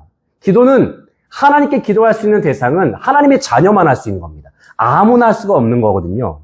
그래서 기도는 관계예요. 어떤 청구서가 아니라 하나님의 자녀의 본질로 돌아가는 것. 아버지와 함께 대화를 나누는 시간이 바로 기도라고 하는 것이죠. 94페이지 보시게 되면요. 그렇다면 기도에 대해서 생각할 때 나는 평소에 기도에 대해서 우리 동반자분들 평소에 기도할 때에 기도에 대해서 어떻게 생각하면서 기도해 왔는가를 우리가 함께 대화를 나눌 수가 있는 겁니다. 그리고 또 한 가지는 최근에 어떠한 기도 응답을 받으셨어요? 그런 내용도 함께 나눌 수가 있겠죠. 아까 이춘희 집사님까지 읽으셨나요? 이춘희 집사님. 자, 한번 기도에 대한 서론 부분을 서남희 권사님 한번 읽어주시죠. 기도는 하나님과 우리의 친밀한 교제를 완성합니다. 하나님께서는 성경 말씀으로 우리에게 말씀하시며 우리는 기도로 하나님께 응답해야 합니다. 기도를 통해 우리는 하나님께 우리의 마음을 알을 수 있습니다. 기도는 하나님의 능력이 나타나게 하는 방법입니다. 영적 싸움은 기도를 통해서 승리할 수 있습니다. 기도를 통해서 그리스도의 뜻이 이루어집니다. 삶을 변화시키는 하나님의 능력은 기도를 통해서 체험할 수 있습니다. 우리는 주 불신앙 때문에 기도에 이러한 능력을 이용하지 않습니다. 초대교회 사도들은 기도하는 법을 알았고 역사를 움직이시는 하나님의 능력을 믿기 때문에 놀라운 역사를 이룰 수 있었습니다. 그때 역사하신 바로 그 하나님을 오늘 우리가 섬기고 있음을 기억하십시오. 아멘. 네, 참 중요한 부분이 나오고 있는데요. 기도의 정의가 이 6줄까지 쭉 나오고 있습니다. 기도는 하나님과의 친밀한 교제, 기도는 하나님께서 우리에게 말씀하시고 응답하시는 것, 기도를 통해서 우리의 마음을 아뢰 수가 있다. 또 세 번째, 기도는 하나님의 능력이 나타나게 하는 방법이다. 네 번째는 영적 싸움에 승리하는 방편이다. 다섯 번째, 기도를 통해서 하나님의 뜻이 나타난다. 여섯 번째는 기도를 통해서 우리 하나님의 능력을 체험할 수 있다. 이 부분은 되게 중요한 부분입니다. 기도란 무엇인가? 기도의 의의에 대해서 우리 영리스토니 사님 한번 읽으시면 감사하겠습니다. 기도란 무엇인가? 기도는 단순하게 하나님과 의사를 소통하는 것입니다. 그것은 서로 사랑하는 하나님과 그리스도의 대화입니다. 하나님의 자녀로서 우리는 그의 보좌 앞에 확신 있게 단단히 나갈 수 있습니다. 네, 중요한 부분이죠. 기도는 하나님과 대화를 나누는 것이다. 왜 그렇습니까? 우리가 하나님의 은혜 보좌 앞에 언제든지 나아갈 수 있는 그런 자녀들이 되었기 때문인 것이죠. 예수 그리스도로 말미암아서 우리가 언제든지 하나님의 보좌 앞에 나아갈 수 있는 존재들이 되었기 때문에 우리는 하나님과 언제 어디서든지 대화하고 소통할 수가 있다는 겁니다. 얼마나 감사합니까? 전 이런 얘기를 하면서도 이 감격스러움이 느껴지거든요. 어떻게 내가 이렇게 하나님과 대화를 나눌 수가 있는가라는 그런 생각이 들거든요. 참 감사한 일이에요. 그 기도가 무엇인지 정확하게 알기 위해서 기도에 대한 일반적인 오해가 있다라는 거예요. 첫 번째는 기도의 대상에 대한 오해가 있다는 겁니다. 그러니까 기도는 그냥 혼자서 아무런 대상 없이 혼자서 명상하는 그런 참선이나 이게 아니라 명확한 대상이 있다는 겁니다. 기도는 살아계신 하나님께 하는 것이다. 두 번째, 이 기도의 자격이거든요. 기도는 세상의 다른 종에서 신에게 비는 것과는 다르다. 기도는 예수님을 믿는 사람이 예수님의 이름으로만 할 수 있다. 예수님을 믿는 사람을 다른 말로 하면 뭡니까? 하나님의 자녀죠. 예수를 믿는 사람, 다른 말로 하면 하나님의 백성입니다. 기도는 누구만 할 수 있습니까? 하나님의 백성만 할 수 있어요. 무엇을 통해서요? 예수 그리스도의 이름을 통해서만 하는 것이 기도라는 것이죠. 그래서 기도는 아무나 할 수가 없다. 기도의 자격이 분명히 있다는 거예요. 세 번째, 기도의 목적입니다. 기도는 일방적으로 청구하는 것이 아니라 기도의 목적은 뭐예요? 하나님과 나의 관계를 깊게 하는 것이다. 그래서 기도를 통해서 우리는 하나님과의 관계가 더욱더 친밀해지는 것을 우리가 경험하게 되는 겁니다. 기도는 네 번째, 기도의 종류를 말하고 있는데 예배 때만 하는 것이 기도가 아니라는 겁니다. 우리가 개인적으로도 골방에서든 일상에서든 모든 식사 기도도 있고 여러 기도의 종류들이 있죠. 다섯 번째, 기도의 자세. 기도는 종교적인 말을 의미 없이 되풀이하는 것이 아닙니다. 이것을 다른 말로 네 글자로 뭐라고 말합니까? 중언부언. 중언부언하는 것이 기도가 아니라는 겁니다. 기도는 구체적인 내용을 주님 앞에 아뢰는 것이다. 기도 안 해도 하나님이 알아서 해주시겠지 라는 태도는 옳은 태도일까요? 한번 나눠보시기 바랍니다. 동반자. 이런 생각을 가질 수가 있고요. 기도 안 해도 어차피 하나님께서 일 다 하시는데 그런 생각을 할 수가 있잖아요. 할 법한 그런 질문을 한번 나눠보시면 좋을 것 같고요. 자, 또 한 가지는 요즘 당신은 어떤 기도 내용을 하고 계십니까? 어떤 기도로 하나님 앞에 기도하고 계십니까? 이런 질문도 할 수 있을 것 같아요. 그래서 여러 가지 기도에 대한 오해를 살펴보았는데, 자, 두 번째, 기도의 대상, 누구에게 기도합니까에 대한 부분이죠. 누구에게 기도합니까? 자, 성령의 사역을 통해서 주 예수 그리스도의 이름으로 하나님 아버지께 기도합니다. 우리의 기도는 그리스도로 말미암아 유효하게 되고 성령에 의해 하나님 아버지께 전달이 됩니다. 그러므로 기도하는 사람이 먼저 믿어야 할 사실이 무엇일까요? 자, 히브리서 11장 6절 말씀, 너무 중요한 말씀이죠. 믿음이 없이는 하나님을 기쁘시게 하지 못하나니 하나님께 나아가는 자는 반드시 그가 계신 것과 또한 그가 자기를 찾는 자들에게 상 주시는 이심을 믿어야 할지니라. 여기에 기도하는 사람이 가져야 할 조건과 약속이 나오고 있어요. 첫 번째, 무엇을 믿어야 합니까? 하나님의 계신 것을 믿어야 한다는 겁니다. 하나님이 계시다. 두 번째, 하나님은 자기를 찾는 자들에게 뭘 주시는 분입니까? 상 주시는 분이심을 믿어야 한다. 이것이 기도의 조건과 약속이라는 겁니다. 나의 기도를 하나님께서 듣고 계시다는 믿음을 가지고 나는 지금 기도하고 있는가? 우리가 지금 동반자가 나눌 수가 있는, 그냥 아무런 기대 없이 기도하는 것이 과연 기도일까? 이 말씀에 우리가 의지해서 기도한다면 정말 엄청난 믿음을 가지고, 확실한 믿음을 가지고 하나님 앞에 기도해야 되는 것이죠.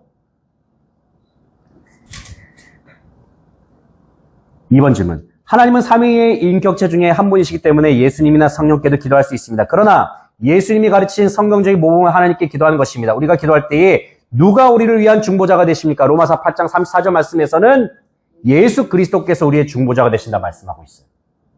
그리고 로마서 8장 26절, 27절에서 뭐라고 말씀하고 있습니까? 이와 같이 성령도, 성령님이 우리의 중보자가 되신다.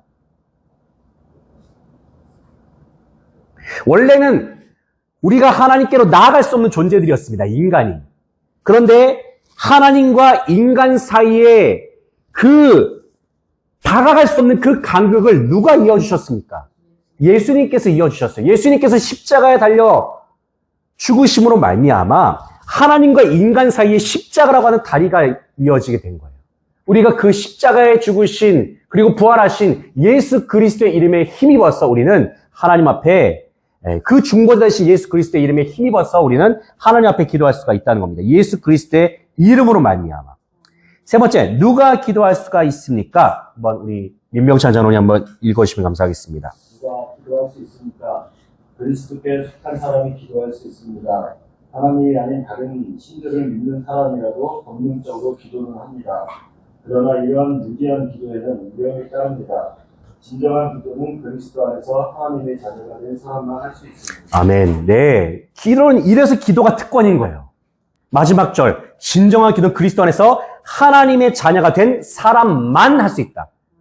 사람도가 아니에요. 사람만 할 수 있다. 이것은 특권이죠. 기도는 특권이에요. 그래서 나는 하나님 앞에 기도할 자격이 있는가? 자격이 있죠. 예수 그리스도가 우리 안에 계시기 때문에. 자, 2번 계속해서 한번 읽으시면 감사하겠습니다. 예수님의 권세와 이름으로 나오는 사람이 기도할 수 있습니다. 예수님은 자신이 아버지께로 나올 수 있는 유일한 길이라고 말씀하십니다. 예수님은 하나님과 우리 사이의 유일한 중보자이십니다. 예수님은 우리가 그의 이름으로 구하면 우리에게 주겠다고 약속하십니다. 그의 이름으로 기도하는 것은 어떤 행운을 기원하는 것 이상의 일입니다. 그것은 그리스도의 모든 권세를 힘입어 아버지께 간청할 수 있는 것입니다. 우리 자신의 이름을 의지하는 것이 아니라 바로 그분의 이름을 의지하여 구하는 것입니다. 아멘. 자, 우리가 여기서 질문을 가질 수가 있어요. 그렇다면 기도 응답은 내가 기도를 열심히 해서 하나님께 주시는 걸까? 아니면 예수님의 이름 때문인가?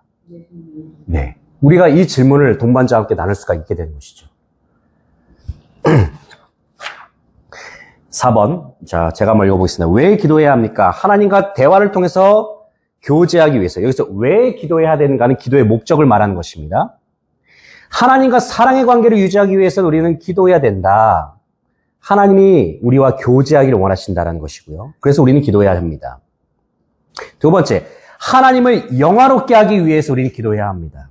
자, 웨스터민스터 신앙고백에서 하나님을 영화롭게 하고 그분을 즐거워하는 것이라고 말씀하고 있잖아요.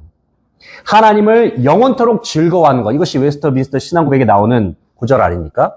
그런데 이 구절이 하나님을 영원토록 즐거워하는 것이 영어로는 뭐라고 되어 있냐면요, 인조이입니다. 인조이. 하나님을 즐기는 거예요. 무슨 말씀일까요? 하나님을 즐겁게 해드리는 게 아니라는 거예요. 우리의 제일 목적이. 하나님 때문에 즐거워하는 것이 우리 인생의 목적이라는 겁니다. 하나님이 우리의 즐거움이 되신다는 거예요. Enjoy God forever예요. Enjoy God forever. 하나님을 즐긴다. 이 말은 우리가 하나님을 즐겁게 해드리는 것이 아니라 우리가 하나님 때문에 즐거워하는 것을 의미하는 거예요. 하나님 때문에. 하나님 우리의 기쁨이 되신다. 그래서 하나님을 영화롭게 하는 것이고요. 세 번째, 영적인 성장을 위해서 우리는 기도해야 한다는 겁니다. 영적인 성장. 네 번째, 하나님의 계획을 이루기 위해서 우리는 기도해야 합니다. 다섯 번째, 나의 소망을 아뢰기 위해서. 그래서 기도를 통해서 나의 소망과 하나님의 계획이 함께 합력하여서 선을 이루는 것을 우리는 기도를 통해서 경험할 수가 있는 것이죠.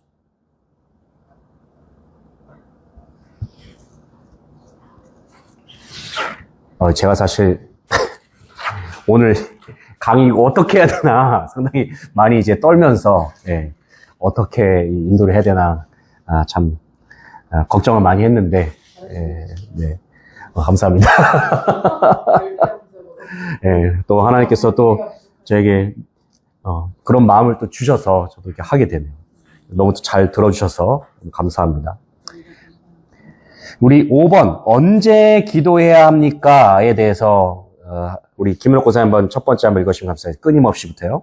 끊임없이 기도해야 합니다. 매일 삶 속에서 일어나는 모든 일을 하나님과 자신의 관계 속에서 바라보고 그 일에 대하여 하나님과 대화를 나누는 것이 필요합니다. 두 번째도요? 이 매일 특별한 시간을 정해 기도해야 합니다. 성경을 묵상하고 그것을 생활에 적용하면서 하나님께 기도하는 것이 율기입니다. 이것을 경건의 시간이라고 부릅니다. 네. 3. 기도는 그리스도인의 기도 생활 가운데 중요한 부분입니다. 대화식 기도에서는 한 사람이 한 가지 사실에 대해서만 간단히 묵상만 하나님 말씀에 근거하여 기도합니다. 또한 한 목소리로도 기도할 수 있습니다. 예, 감사합니다. 언제 기도해야 되는가? 기도의 때에서 말하고 있습니다. 첫 번째는 끊임없이. 두 번째는 매일, 특별한 시간. 세 번째는 그룹으로도 기도할 수 있다. 그룹으로 모였을 때를 말하는 것이죠. 그래서 기도의 때는 여러 때에도 언제 어느 때나 기도할 수 있다는 것을 말하는 것이고요. 6번 보시게 되면 무엇을 기도해야 되는가? 기도에도 5가지 요소가 있다는 것을 말하고 있는데 첫 번째는 찬양입니다. 찬양. 찬양이 무엇인가? 하나님의 성품과 특성을 인정하는 것이 찬양이다라는 겁니다. 그래서 역대상 29장 11절 보게 되면은 하나님의 본성과 성품이 쫙 나오고 있어요. 하나님의 위대하심, 권능, 영광, 승리, 위엄, 이 하나님의 성품이 쭉 나오고 있거든요. 하나님의 주권, 하나님이 높으시다. 그것에 하나님의 본성과 성품에 대한 올바른 이해 가운데 우리는 하나님을 찬양할 수가 있고 하나님 앞에 기도로 나아갈 수가 있는 것이고요. 시편 145편 1절부터 6절까지의 말씀 속에는 어떤 부분이 나오냐면 지금 내용이 길기 때문에 날마다 나의 삶 속에서 의지적으로 기도하라는 것입니다. 의지적으로. 하나님 앞에. 시편 145편을 읽어보게 되면은 정말 하나님을 향한 찬양의 의지, 하나님을 향한 이 예배에 대한 의지가 막 느껴집니다. 그래서 하나님의 날마다 나의 삶 속에서 의지적으로 찬양하면서 하나님 앞에 기도하라고 하는 것이고요. 두 번째, 고백인데요. 고백은 하나님 앞에 우리의 죄를 고백하면서 하나님 앞에 그것을 시인하는 것이 고백이라 할 수 있겠습니다. 그래서 요한일서 1장 9절에서 고백을 통한 죄사함이 나오고 있고 우리를 불의에서 깨끗하게 하시는 우리의 죄 고백의 효력에 대해서 나오고 있습니다. 시편 32편을 보게 되면 하나님 앞에서 우리는 담대하게 기도할 수 있다. 그래서 뭐라고 말씀하고 내가 이르기를 내 허물을 여호와께 자복하리라 하고 주께 내 죄를 아뢰고 내 죄악을 숨기지 아니하였더니 내가 하나님 앞에 죄악을 숨기지 아니하고 고백하였을 때 나는 담대하게 하나님 앞에 나의 기도와 간구를 아뢰 수 있었다라고 하는 시편 기자의 고백이 되겠습니다. 3번 감사를 보시면 하나님께서 우리에게 주신 모든 것에 대해서 여기서 중요한 것이 나오죠. 마음에 들지 않는 일까지도 하나님께 감사하라. 하나님이 어떤 분이실까? 하나님은 나는 다 이해 못해도 하나님은 다 아시잖아요. 나보다 나를 더 잘 아시는 분이시잖아요. 모든 것을 합력하여 선을 이루시는 하나님. 그래서 우리가 이 감사에 대해서 우리가 함께 이야기를 나눌 때에 동반자에게 한 가지 과제를 줄 수가 있습니다. 뭐냐면은 감사 제목 20가지를 적어봐라 입니다. 정말 감사한 일들도 적어보고 감사할 수 없는 것까지도 감사하면서 20가지를 적어보라라고 과제를 줄 수가 있겠죠. 자, 다음을 계속 보시면 에베소서 5장 20절에서는 범사에 항상 아버지 하나님께 감사하라고 나오고 있고요. 시편 100편에서는 감사함으로 그 문에 들어가며 그에게 감사하라 말씀하고 있습니다. 네 번째는 중보에 대한 부분인데 다른 사람의 상황을 알아서 그들의 필요를 위해서 하나님 앞에 구하는 것이 중보라고 말씀하고 있는데 중보 기도에는 어떤 내용들이 있는가에 대해서 말씀하고 있습니다. 먼저 골로새서 1장 말씀 보게 되면은 골로새서 1장 9절부터 12절까지 내용이 좀 긴데 이 내용을 좀 간단하게 말씀을 드리면 하나님을 바르게 알아서 주님께 합당한 삶을 살고 감사하는 삶으로 나아가는 것. 이것이 중보기도의 내용입니다. 골로새서 4장 2절부터 4절은 복음 전도자의 사역을 위해서 중보기도하라고 말씀하고 있어요. 지금도 마찬가지로 전 세계 곳곳에서는 복음 전파자와 세계 선교사들이 계시지 않습니까? 그들을 위해서 우리는 기도해야 되는 것이죠. 야고보서 5장 16절에서는 병 고침을 위해서, 병 낫기를, 병자들을 위해서 기도하라. 디모데전서 2장 2절에서는 민족 지도자들을 위해서 기도하라고 말씀하고 있습니다. 정말 그래야 될 때죠, 요즘이. 5번, 간구. 우리 자신에게 필요한 것을 하나님 앞에 구하는 것이 간구입니다. 이것은 특별한 요청인데 그렇다면 간구할 때는 어떤 자세로 해야 되느냐? 마태복음 7장에서는 간구의 자세와 방법이 나오고 있습니다. 나중에 참고적으로 읽으시고요. 야고보서 4장 2절에서 간구할 때는 어떻게, 무엇에 따라 하지 말라고 말하고 있어요? 욕심에 따라서 하지 말고 정욕에 따라서 구하지 말라고 말씀하고 있습니다. 자, 여기까지만 하고, 뒷부분까지 하고 쉴게요. 어떻게 하면 확신 있게 기도할 수 있습니까? 기도의 응답에 대한 부분입니다. 첫 번째, 거하라. 어디에 거하라는 말씀일까요? 말씀 안에, 좋습니다. 말씀 안에 거하라는 거예요. 말씀 안에 거하고, 말씀이 우리 안에 거하고, 내가 말씀 안에 거할 때에 하나님의 응답을 경험할 수가 있다는 것이고요. 두 번째, 뭡니까? 구하라. 누구의 이름으로 구해야 됩니까? 예수 그리스도의 이름으로 구해야 된다. 요한복음 14장과 16장 말씀이 예수님의 이름으로 구하는 부분에 대해서 말씀하고 있습니다. 내 이름으로 구하라라고 예수님께서 말씀하시잖아요. 자, 구했으면 어떻게 해야 됩니까? 믿으라. 예수님은 무엇을 약속하십니까? 무엇이든지 믿고 구하는 것은 다 받으리라 말씀하고 있어요. 자, 하나님 우리에게 위대한 믿음을 요구하지 않습니다. 우리가 위대하신 하나님을 그저 믿기를 바라십니다. 믿음의 생활은 오직 순종하는 사람들만 체험하는 것입니다. 믿으라고 명령하시는 하나님께 순종하지 않으면서 믿음을 갖게 되는 사람은 결코 없을 것입니다. 믿음으로 우리의 기도는 응답받습니다. 우리가 그리스도 안에 가고 성령의 지배를 받으면서 하나님의 말씀과 뜻을 따라 기도하고 하나님께서 그 기도에 응답하실 것을 믿으면 응답받을 준비가 된 것입니다. 자, 한 가지 질문만 더 드려볼게요. 주님께서 분명히 말씀하셨어요. 무엇이든지 믿고 구하는 것은 다 받으리라 말씀하셨잖아요. 그런데 이렇게 말씀하셨는데 우리의 삶을 보면은 아무런 응답이 없을 때도 있어요. 그러면은 그때는 우리는 무엇을 생각해 봐야 될까요? 우리의 기도를 점검해 봐야 되는 것이죠. 왜 기도가 응답되지 않았을까? 이 교재, 이 인도자 바인더에 나와 있거든요. 내가 죄 중에 있지는 않는가? 내가 정욕으로 쓰려고 잘못 구하진 않았는가? 누군가를 혹시 용서하지 못하는 마음은 내 속에 없는가? 사단이 방해하고 있지는 않는가? 마땅히 내가 어떤 것을 구해야 될지 알지 못한 상태에서 기도하진 않았는가? 아직 하나님의 때가 아직 이르지 않았는가? 뭐 여러 가지 부분들을 우리가 점검해 볼 수 있다는 것입니다. 예, 우리가 세 번째 단원입니다. 교제에 대한 부분에 대해서 함께 나눠보도록 하겠습니다. 자, 그리스도인의 교제에는 이과의 목표 106페이지 보시게 되면 두 가지 교제의 영역이 있습니다. 첫 번째는 하나님과의 교제, 두 번째는 성도 간의 교제가 있습니다.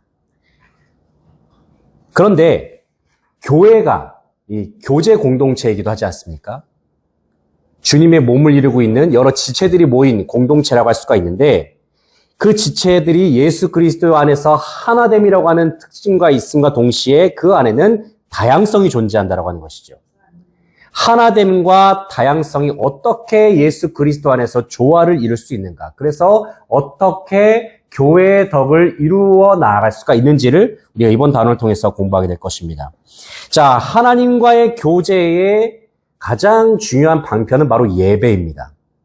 예배를 통한 하나님의 임재를 체험하는 것, 하나님의 임재, 하나님께서 우리 가운데 임하시는 것, 우리를 만나시기 위해서 우리 가운데 다가오시는 것, 우리와 함께 하시는 것, 이것이 하나님의 임재잖아요. 예배를 통해서 하나님과 교제를 나누는 부분. 동시에 교회 공동체 안에서 성도 간에 어떻게 아름다운 교제를 나눌 수가 있는가, 그 부분에 대해서 우리가 함께 나눠보도록 하겠습니다. 자, 우리 함께 보시면요. 자, 108페이지. 교제를 들어가기 앞서서 교제라고 하는 부분을 우리가 들어가고자 할 때에 이런 질문을 좀 나눌 수 있지 않을까요? 그리스도인의 교제와 세상의 교제의 차이점은 무엇이 있을까? 입니다. 어떤 차이점이 있을까요? 한번 속으로 생각해 보시기 바랍니다. 생각 같아서는 막 나누면서 하면 좋겠지만, 그렇다면 그리스도인이 교제해야 하는 이유가 무엇일까요? 교회 공동체의 본질을 생각해 보면 됩니다. 우리는 지체예요. 주님의 몸을 이루고 있는 지체이기 때문에, 서로가 지체가 되기 때문에 우리는 교제를 해야 되는 것이고, 이 교제의 모습 자체가 복음이 증거되는 모습이기도 합니다. 그리스도인들이 아름답게 사귀고 교제하는 모습을 통해서 당시 초대교회 사람들이 그렇게 아름다운 교제를 하는 모습을 보고 세상 사람들이 와, 어떻게 저런 모습이 교회 안에 있을 수 있을까? 이 모습 자체가 복음의 증거가 되기도 하다는 것이죠. 동시에 우리가 왜 교제를 해야 합니까? 서로 간에 함께 교제를 나누는 가운데 성장을 도모할 수가 있어요. 그래서 서로의 지체됨 때문에 교제를 해야 되는 것이고, 교제의 모습이 복음의 증거가 되기 때문에 교제해야 되는 것이고, 서로의 성장을 위해서 우리는 교제를 해야 된다는 겁니다. 아까 누구까지 읽으셨나요, 혹시? 네네네. 교제는 사람들과 만나서 사귀는 것입니다. 그러한 교제는 그리스도인에게도 필요합니다. 그리스도인들의 교제는 세상의 교제와는 특성이 다릅니다. 일반적인 교제는 일정한 거리를 둔 개개인들에게서 시작되지만 그리스도인들의 교제는 인간 사이에 막힌담을 하신 십자가에서 시작됩니다. 그러므로 그리스도인의 교제는 십자가로 시작된 교회에서만 가능합니다. 이 교회는 건물이나 조직이 아니라 그리스도인들로 이룬 그리스도의 몸을 말합니다. 그러므로 참 교제는 그리스도인들이 함께 모여 하나님을 예배하는 데서 시작되고 예배를 통해서 완성될 수 있습니다. 예, 그리스도인의 교제는 십자가로 시작된 교회에서만 가능하다. 교제의 주체가 교회라는 겁니다. 교제의 주체. 교회는 교제의 주체가 된다. 그렇다면 교제의 시작이 무엇인가? 그것은 십자가입니다. 여기서 십자가는 뭐라고 말하고 있습니까? 십자가는 회복이다라고 말씀하고 있거든요. 인간 사이에 막힌 담을 십자가로 말미암아 허셨다. 예수님께서 십자가에 달려 돌아가신 이유, 먼저 첫 번째는 하나님과 우리 사이에 막힌 담을 허무시기 위해서 십자가에 달려 돌아가셨죠. 그런데 그 십자가의 죽음이 인간과 인간 사이에 가로막혀져 있던 그 담까지도 허셨다는 거예요. 그래서 하나님을 사랑하고 이웃을 사랑하는 것을 가능케 한 것이 바로 십자가의 은혜라고 하는 것입니다. 바로 그 십자가의 공동체가 바로 교회 공동체이고, 그리스도인의 교제는 십자가로 시작된 교회에서만 가능케 된다. 교회는 그리스도의 몸과 동시에 교회는 그리스도의 사랑으로 가득한 공동체라고 할 수가 있겠습니다. 그래서 이 참된 교제는 그리스도인들이 함께 모여서 하나님을 예배하는 데서 시작이 된다. 예배는 하나님과의 교제죠.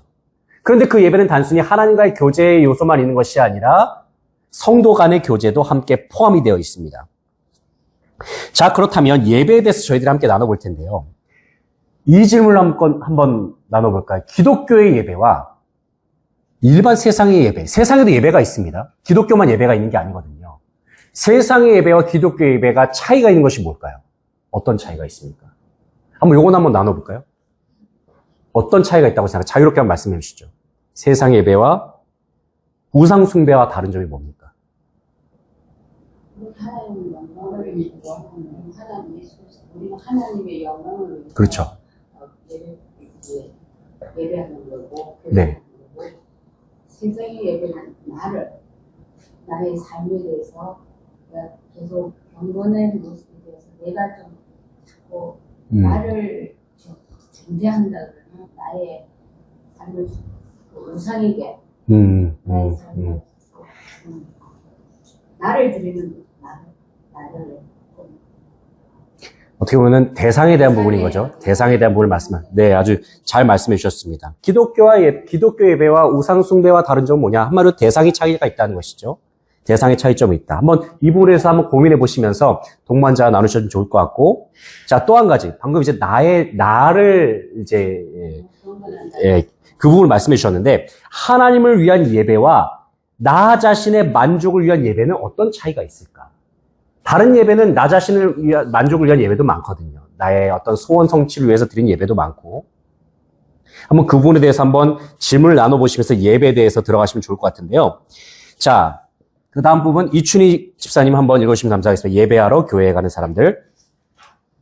예배하러 교회에 가는 사람들이 예배의 목적을 설교를 듣는 것으로 생각하는 사람이 많습니다. 그러나 설교를 듣는 것이 예배의 중요한 부분이긴 하지만 그것이 예배의 목적이 될 수는 없습니다. 근본적으로 예배는 나를 위한 것이 아니고 하나님을 위한 것입니다. 그리스도의 공동체가 모여서 하나님을 예배하는데 예배의 의의가 있습니다. 예, 그리스도인의 공동체가 하나님을 예배하는데 그 의의가 있다라고 했는데, 예배란 무엇인가? 예배를 우리가 드릴 때에는 기대와 소망 그리고 갈급함을 가지고 드려야 한다입니다.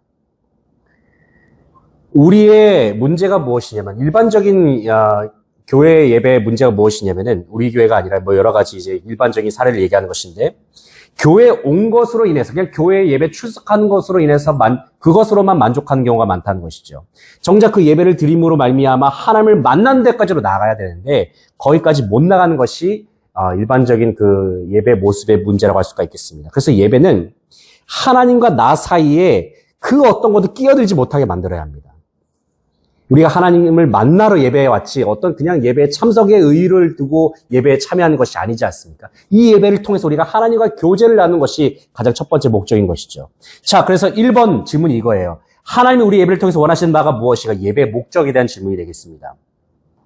자, 레위기 10장 3절 말씀인데, 하반절을 보시게 되면 내 거룩함을 나타내겠고 온 백성 앞에서 내 영광을 나타내리라. 하나님이 우리 예배를 통해서 원하시는 바는 하나님의 거룩과 영광을 나타내시는 거예요. 그래서 하나님이 영광을 받으시는 것.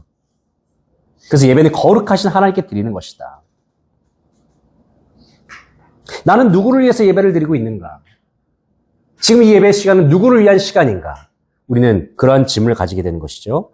그래서 하나님을 위해서, 그분의 영광을 위해서 함께한 예배가 하나님께서 기뻐하시는 참된 예배다라는 겁니다. 자, 두 번째, 참 예배를 하기 위해서 무엇보다도 예배하는 사람들의 자세가 중요하다라고 말씀하고 있습니다. 자, 요한복음 4장 24절 말씀, 신령과 진정으로. 예, 여기서는 우리 개역개정판에서는 영과 진리로라고 나오고 있습니다. 신령과 진리로는 개역 한급한 버전이죠. 하나님께 예배하라고 했는데 이 말씀에 따라서 예배하는 사람의 마음의 자세는 어떠해야 될까? 예, 내적 자세는 영과 진리로 성령의 인도함을 받아서 온 마음과 정성을 다해서 진실한 마음으로 드려라. 이것이 우리가 예배를 드리는 마음 자세를 할 수가 있겠는데, 특별히 하나님의 영이신 예배한 자가 영과 진리로 예배할지라. 여기서 영이 뭡니까? 성령을 말하는 것이죠. 예수 그리스도의 영. 진리는 무엇입니까? 주님의 말씀이죠. 근데 말씀은 주님이 말씀 그 자체가 됐어요. 결국에 우리가 영과 진리라는 표현을 우리가 쉽게 이해를 한다면은 예수 그리스도 안에서 드리라는 얘기예요. 우리 예배는 예수 그리스도 안에서 드리는 예배여야 한다. 영과 진리로 드리라는 예배가 예수 그리스도 안에서 드리는 예배로 하나님께 영광을 돌려라. 이런 선포가 있는 거예요. 그런 선포의 의미가 있습니다. 이게 반대로 말하면 어떤 의미입니까? 예수 그리스도와 상관이 없는 예배는 하나님과는 아무런 상관이 없다는 의미이기도 해요. 그래서 우리 예배는 영과 진리로, 성령과 진리로 예수 그리스도 안에서 드리는 예배여야 한다. 자, 시편 95편 6절, 전도서 5장 1, 2절은 예배하는 사람의 외적인 자세를 말하고 있어요. 자, 시편 95편 6절에 보게 되면은 어떤 말씀이 나오고 있어요? 오라 우리가 굽혀 경배하며 우리를 지으신 여호와 앞에 무릎을 꿇자라고 말씀하고 있어요. 굽혀 경배하며 무릎을 꿇자. 이 모습 자체는 하나님을 향한 경외심의 마음을 담긴 그런 외적인 자세가 나오고 있어요. 경외심. 전도서 5장 1절 2절 말씀 보게 되면은 여러 이제 구절이 나오고 있는데 이 구절에서 나오는 것은 무엇이냐면 순종하고 의지하는 자세를 이야기하고 있습니다. 순종하고 의지하는 자세. 가까이에 말씀을 들어라. 그런즉 마땅히 말을 적게 할 것이라. 하나님 앞에서 순종하고 또 의지하는 자세로 나아가야 한다. 그렇다면 우리가 하나님 앞에 예배할 때에 가장 많이 신경 쓰는 부분이 무엇인가? 우리가 하나님 앞에 예배할 때에 우리는 외적인 부분과 내적인 부분에 있어서 어떤 부분에 신경을 쓰면서 하나님 앞에 예배를 드리고 있는지를 생각해 보고 함께 나눠볼 수가 있겠죠. 자, 3번. 예배가 복잡해야 할 필요는 없습니다. 그러나 예배는 우리의 마음과 삶을 하나님께 드리면서 그 안에서 하나가 되는 시간입니다. 요거는 예배의 요소가 되겠습니다. 자, 사도행전 2장 42절에 예배에 필요한 4가지 요소가 있다라고 말씀하고 있습니다. 한번 2장 42절 말씀 같이 한번 읽어볼까요? 그들이 사도의 가르침을 받아 서로 교제하고 떡을 떼며 오로지 기도하기를 힘쓰라. 자, 4가지 요소 찾아보세요. 첫 번째 요소 뭡니까? 사도의 가르침. 사도의 가르침은 말씀입니다. 서로 교제하는 것. 예, 교제, 말 그대로 교제입니다. 떡을 떼라. 뭘까요? 성만찬을 말하는 것이죠. 만찬, 성찬. 세례와 성찬이 여기에 이제 해당됩니다. 그리고 기도하기, 기도입니다. 그래서 말씀, 교제, 성찬, 기도가 4가지 요소가 나오고 있는데 이 외에도 예배에 포함되어야 할 것들을 생각해 보게 되면 시편 47편 1절, 2절 이거는 이제 찬양에 대해서 말하고 있어요. 찬양에 대해서. 즐거운 소리로 하나님께 외칠지어다라고 말씀하면서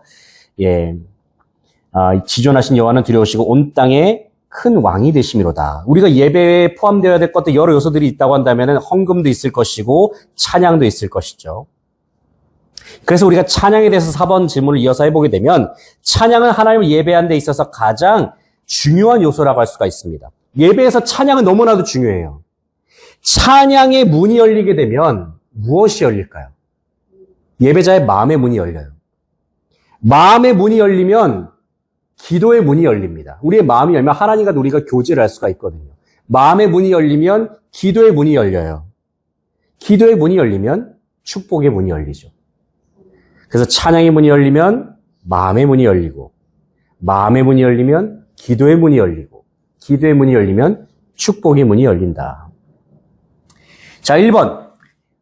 서남희 권사님, 지금 그 다음이 이제 서남희 권사님인가요? 4-1번 찬양을 통해서 이춘희 권사님까지 하셨죠? 네, 서남희 권사님 1번 읽으시죠. 찬양을 통해 4-1번 찬양을 통해 우리는 우리를 구원하신 하나님에 대한 절대적인 신뢰를 생각하며 사탄의 공격에 대항하는 믿음의 방패를 들게 되며 주님의 능력을 나타내시게 할 수 있습니다. 네, 찬양이 능력의 통로가 된다라는 것이고요. 2번도 계속 읽으시죠. 찬양은 우리의 삶 가운데 성령을 자유케 합니다. 때로는 찬양이 하나님의 성령의 새로운 감동에 앞서가기도 합니다. 네, 성령 안에서 우리의 영이 자유롭게 된다는 것을 2번에서 말하고 있습니다. 3번. 찬양은 모든 진실한 그리스도인들의 연합에 크게 기여합니다. 찬양 안에서 우리가 한마음한 뜻으로 하나님을 예배할 수 있다는 것이죠. 4번. 찬양은 우리의 마음을 주님께 고정하는데 우리의 귀를 주님의 말씀에 집중하는데 그 사랑을 우리 마음에 부어지기를 위하여 준비하는 데 도움이 됩니다. 네, 찬양은 하나님의 말씀에 집중하는데 그래서 찬양 가운데 은혜가 충만하게 되면 그만큼 우리가 하나님의 말씀을 통해서 설교를 통해서 은혜 받는 그 마음이 준비가 되는 시간이라고 하는 것이죠. 5번. 찬양은 하늘나라의 언어이므로 찬양을 통해 하늘나라를 미리 맛보게 합니다. 네. 그렇다면 우리가 신령과 진정, 영과 진리로 예배드리기 위해서 우리는 어떤 준비를 해야 될 것인가? 우리 예배를 통해서 우리가 한번 나눠볼 수가 있다는 겁니다. 자, 성도 간의 교제에 대해서 우리 연지선 지사님께서 성도 간 교제, 십자가 안에서는 땅에 있는 모든 사람이 평등하다고 말하는 사람이 있습니다. 이 말이 맞다면 모든 그리스도인들에게는 하나님의 가족으로서 친밀한 정원이 될 축복이 있습니다. 우리는 다른 사람들에게 배우고 서로 용기를 북돋아야 합니다. 그리스도인들이 함께 모여서 서로 세워줄 때 참다운 성도의 교제가 이루어집니다. 만일 우리가 다른 그리스도인에게 불편하면 그리스도인의 지혜가 있을 수 없습니다. 하나님은 모든 그리스도인들이 믿음의 가족으로서 지역교회의 활발한 구성원이 되기를 원하십니다. 예, 여기서 성도 간 교제라고 말씀하고 있어요. 그렇다면 여기서 성도가 누굴까요? 성도는 예배가 회복된 자들입니다. 예배가 회복된 자들, 하나님과의 관계가 회복된 자들을 말하는 것이죠. 바로 예수 그리스도로 말미암아 하나님과의 관계가 회복된 자들이 성도라고 할 수가 있겠습니다. 그 성도는 성도 간의 교제로 나아가야 할 사명이 있다라고 말씀하고 있죠. 그렇다고 한다면은 첫 번째, 성도 간의 교제에 있어서 필요한 것이 무엇입니까? 계속 읽어주시죠. 1번. 첫 번째, 지체의식이 있어야 지체의식이 있어야 된다. 그래서 로마서 12장 말씀을 보게 되면은 이 지체의 여러 특징들이 나오고 있거든요.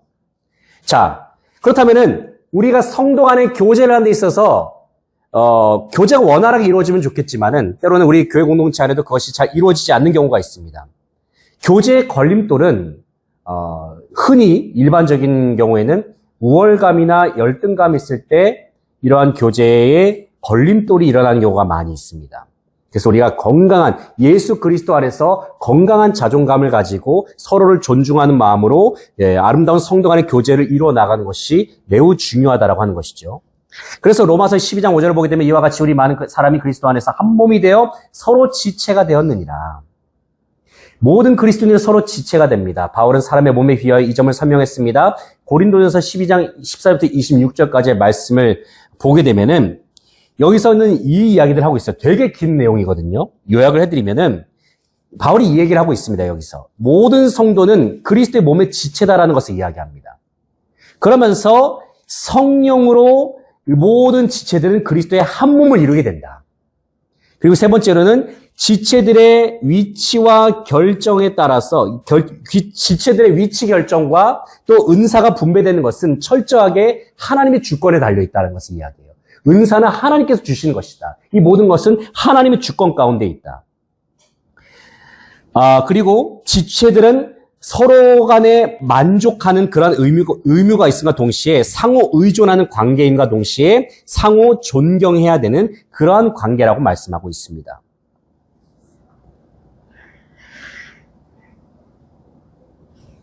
자, 계속해서 따로따로 있었던 지체들 한번 읽어주시면 감사하겠습니다. 따로 있던 지체들이 모여서 몸을 이루는 것이 아닙니다. 원래 몸은 지체들로 구성되어 존재합니다. 마찬가지로 개개인으로 있던 그리스도인이 모여서 그리스도의 몸에 교회를 이루는 것이 아니라 개개인이 그리스도인이 될 때 이미 그리스도의 몸의 지체로서 교회를 이루는 것입니다. 그리스도의 몸은 보지 않는 모든 그리스도인들을 말하기도 하지만 성경은 많은 부분에서 그리스도의 몸을 구체적으로 지역교회에 초점을 맞추어 설명합니다. 그러므로 그리스도인들은 특정한 지역교회에 속하여 살아야 합니다. 그리스도 지체로서 같은 일을 즐겨 감당해야 합니다. 예, 그래서 몸을 이루고 있는 지체가 있는데 그 지체의 위치를 결정하는 것은 누가 하시는 거라고요? 하나님의 주권에 달렸다는 겁니다.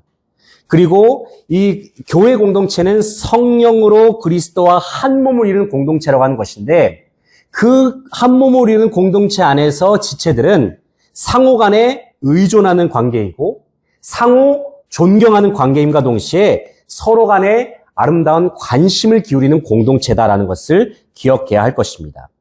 그럼 이런 질문을 던질 수가 있을 것 같습니다. 지체의식이 과연 무엇일까? 때로는 우리가 교회 생활을 하면서 외로움을 겪었던 적은 없었는가? 입니다. 외로움을 겪었던 적은 없었는가? 우리는 공동체 모임에 적극적으로 참여하고 있는가? 여러 교회 안에 공동체가 있지만 어떤 경우에는 그 모임에 선뜻 다가가기 어려운 경우도 있습니다. 선뜻 그 모임에 들어가지 못한 경우도 있거든요.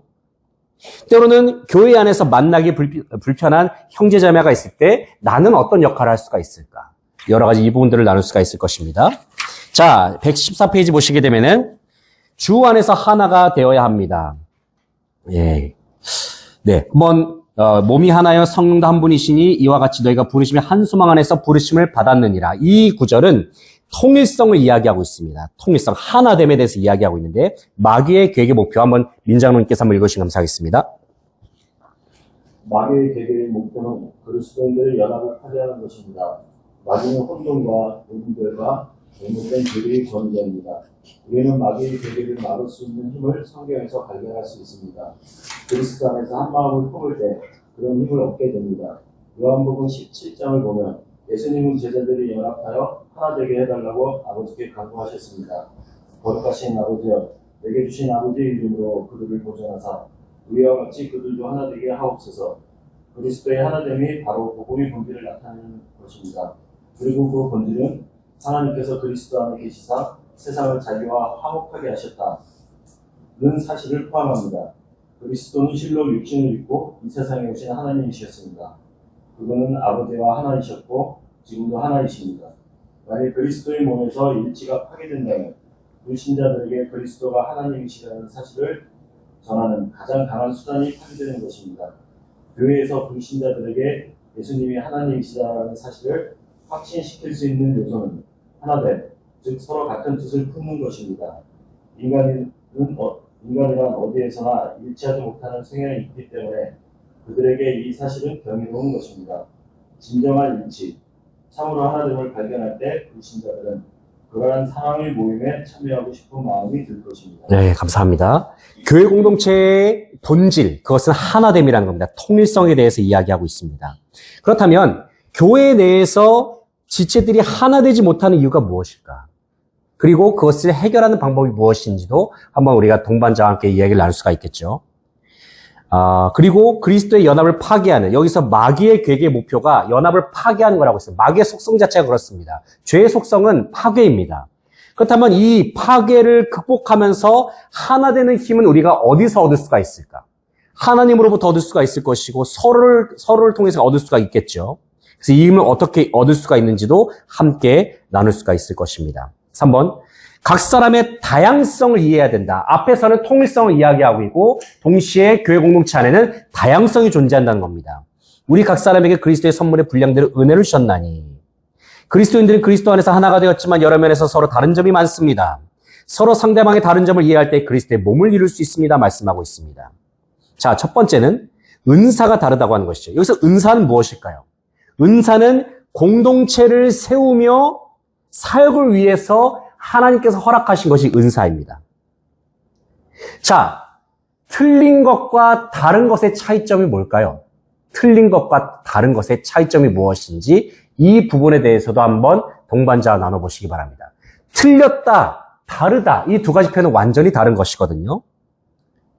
자, 제가 한번 읽어보겠습니다. 구원은 한 성령 안에서 받지만 그 성령이 주시는 은사는 다양합니다. 어떤 이에게는 구제의 은사를, 어떤 이에게는 가르침, 어떤 이에게는 방언, 어떤 이에게는 영분별, 이런 다양한 은사를 주신 것은 서로 비교하고 비판하기 위함이 아니라 서로 협력해서 그리스도의 몸을 이루기 위한 것이다. 입니다.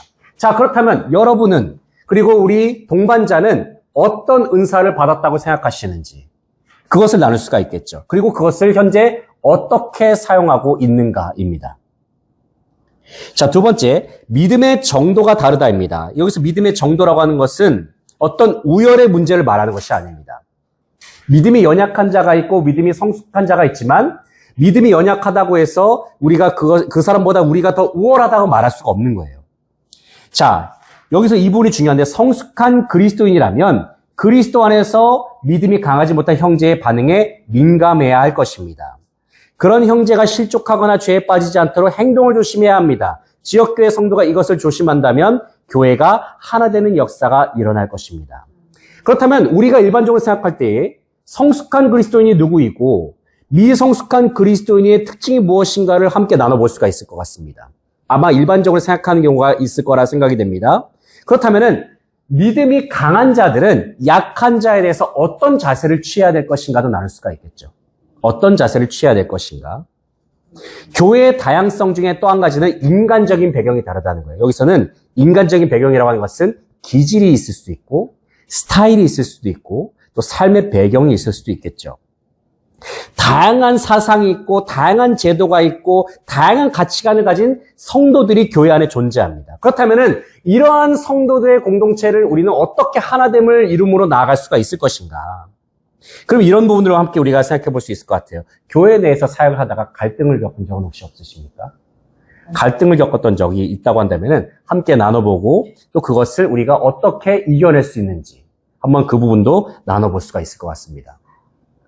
네 번째, 서로 사랑해야 한다는 거예요. 서로 사랑해야 한다.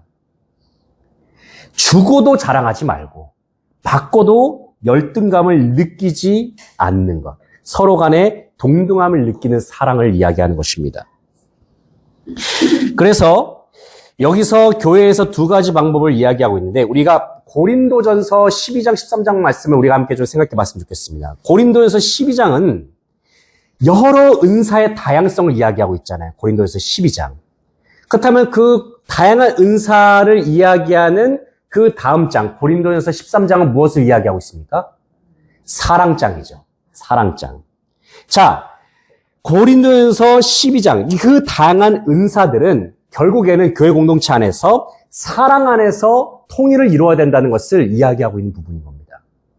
교회 안에 다양한 은사들이 있습니다. 그러나 그 은사들은 사랑 안에서 하나가 되어야 하고 사랑 안에서 조화를 이루어야 한다. 사도 바울은 12장 13장에 걸쳐서 그 이야기를 하고 있는 거예요. 고린도 교회 안에 너무나도 다양한 은사들이 많아요. 그래서 너무나도 어지러워요. 그것이 정리가 되게 하고 그것이 하나 되게 만드는 역할은 결국에는 사랑이다. 사랑 안에서 하나가 되어야 된다는 것을 이야기하고 있는 것입니다. 그렇다면 교회 안에서 나는 어떠한 행동으로 사랑을 실천하고 있는지를 우리가 생각해 볼 수 있겠습니다. 자, 다섯 번째 118페이지 보시게 되면은 우리는 서로 덕을 세우는 관계로 나아가야 합니다. 교회의 덕을 세우는 관계로 나아가야 한다는 것이죠. 그래서 지체의 최고의 덕목이 무엇이냐면은 서로 덕을 세우는 것이다. 자, 데살로니가전서 5장 11절 말씀에 그러므로 피차 권면하고 서로 덕을 세우기를 너희가 하는 것 같이 하라 말씀하고 있습니다. 그래서 이 바울이 데살로니가 전서에서 뭐라고 이야기하고 있냐면은 서로 관심과 사랑을 품으라고 권면을 하면서 권면하고 훈계하고 위로하는 것의 중요성을 이야기하고 있습니다. 서로 격려하는 것의 중요성을 이야기하는 것이죠. 그렇다고 한다면 이 말씀을 우리가 생각해 볼 때 우리는 교회 안에서 우리 지체들을 다른 성도들을 우리는 세워주고 있는가? 우리는 한 성도들을 어떻게 세우기 위해서 내가 마땅히 어떤 일들을 행하고 있는지를 우리가 생각해 볼 수 있을 것입니다. 결론 부분입니다. 결론 부분은 김현욱 권사님 한번 읽어주시면 감사하겠습니다. 그리스도의 몸인 교회에서 모든 사람들은 교회 부흥에 헌신해야 합니다. 교회는 성경 말씀과 하나님을 믿고 서로 사랑하고 돌보며 모든 사람이 구원받기 원하며 하나님과 이웃과 친교를 체험하기 원하는 사람들의 단체가 되어야 합니다. 예수님도 세상에 계실 때 이것을 위해 기도하셨습니다. 내가 배우는 것은 이 사람들만 이함이 아니요 또 그들의 말로 말미암아 나를 믿는 사람들의 이함이니 아버지여 아버지께서 내 안에 내가 아버지 안에 있는 것 같이 그들도 다 하나가 되어 우리 안에 있게 하사 세상으로 아버지께서 나를 보내신 것을 믿게 하옵소서. 아멘. 네. 그래서 우리가 서로 간에 다양한 지체들이 우리 교회 안에 있지만 그 지체의 다양성이 예수 그리스도 안에서 하나가 되는 것. 주님의 사랑 안에서 하나 되기에 힘쓰는 공동체로 나가는 것. 그래서 다양성과 통일성이 함께 조화를 이루는 공동체가 바로 교회 공동체이다. 이것이 바로 교제라는 것을 이번 단원에서 우리가 함께 다뤄주시면 되겠습니다. 마지막 부분입니다. 이제 전도에 대한 부분인데요. 예, 이번에 이제 한꺼번에 4가지 내용을 공부하다 보니까 자, 전도에 대한 부분에서 우리가 다루던 목표를 한번 주목해서 보시면 좋겠습니다. 이 세상과 세상 일에 대해서 성서적으로 이해한다. 우리가 성도로서 세상과 어떻게 관계를 맺으면서 살아가는지에 대한 부분을 이번 과에서 다루게 되겠습니다. 두 번째는 복음 전파의 기본적인 자세와 방법론을 알면서 구체적인 생활 속에서 복음 전파에 힘쓰는 것. 그리고 우리가 각자의 삶의 현장에서 세상의 직업과 일을 통해서 구체적으로 우리는 복음을 어떻게 전할 수 있는지에 대해서 이번 전도의 단원을 통해서 배우게 되겠습니다. 자, 한번 122페이지를 보시면요. 우리 김선옥 권사님, 우리 전도 하나님은 여기 한번 읽어주시면 감사하겠습니다. 하나님은 세상 만물을 창조하신 후에 사람들에게 중요한 사명을 주셨습니다. 하나님이 그들에게 복을 주시며 하나님이 그들에게 이르시되 생육하고 번성하여 땅에 충만하라. 땅을 정복하라. 그라의 물고기와 하늘의 새와 땅에 움직이는 모든 생물을 다스리라 하십니다. 이 사명은 하나님이 모든 사람들, 신자, 불신자, 남자, 여자에게 주신 지상 명령입니다. 하나님을 창조주를 믿는 그리스도인들은 누구보다 또 이 명령에 더 잘 순종해야 합니다. 예, 여기 중요한 구절이 나오는데 창세기 1장 28절 말씀은 흔히 우리가 문화 명령이라고 말합니다. 문화 명령. 여기서 문화라고 하는 것은 인간의 생각, 판단, 언어, 행동의 누적된 결과가 바로 이제 문화, 컬처라고도 하죠. 이 문화 명령이 무엇이냐면은 하나님께서 창조하신 사람이 하나님을 위해서 땅을 통치하고 하나님을 영화롭게 하는 문화를 개발해 나아가라라는 그러한 의미가 되겠습니다. 그래서 이 구절을 가리켜서 흔히 우리는 문화 명령이라고 말합니다. 여기서 이제 지상 명령이라고 말하고 있는데 지상 명령이 뭐냐면 영어로는 The Great Commission입니다. Great Commission. 최고로 지고하고 위대한 명령을 말하는 것이죠. 지상 최대 명령, 반드시 따라야 하는 명령이 지상 명령. 우리가 흔히 많이 들어본 지상 명령이라는 의미가 되겠습니다. 자, 예수 그리스도께서는 십자가의 구속사역을 이루고 부활하신 후에 제자들에게 중요한 사명을 주셨는데 마태복음 28장 19절 20절 말씀 매우 중요한 선교 명령이죠.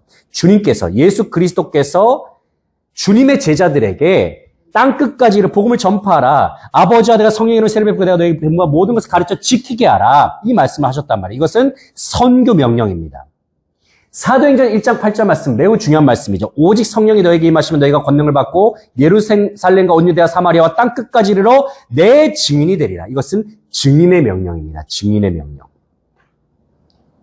그래서 창세기 1장 28절 말씀은 창조주 되시는 성부 하나님께서 주신 문화 명령으로 정리할 수가 있겠고 마태복음 28장 19절 20절 말씀은 구속주 되시는 성자 예수 그리스도께서 허락하신 선교 명령이라고 정리할 수 있겠습니다.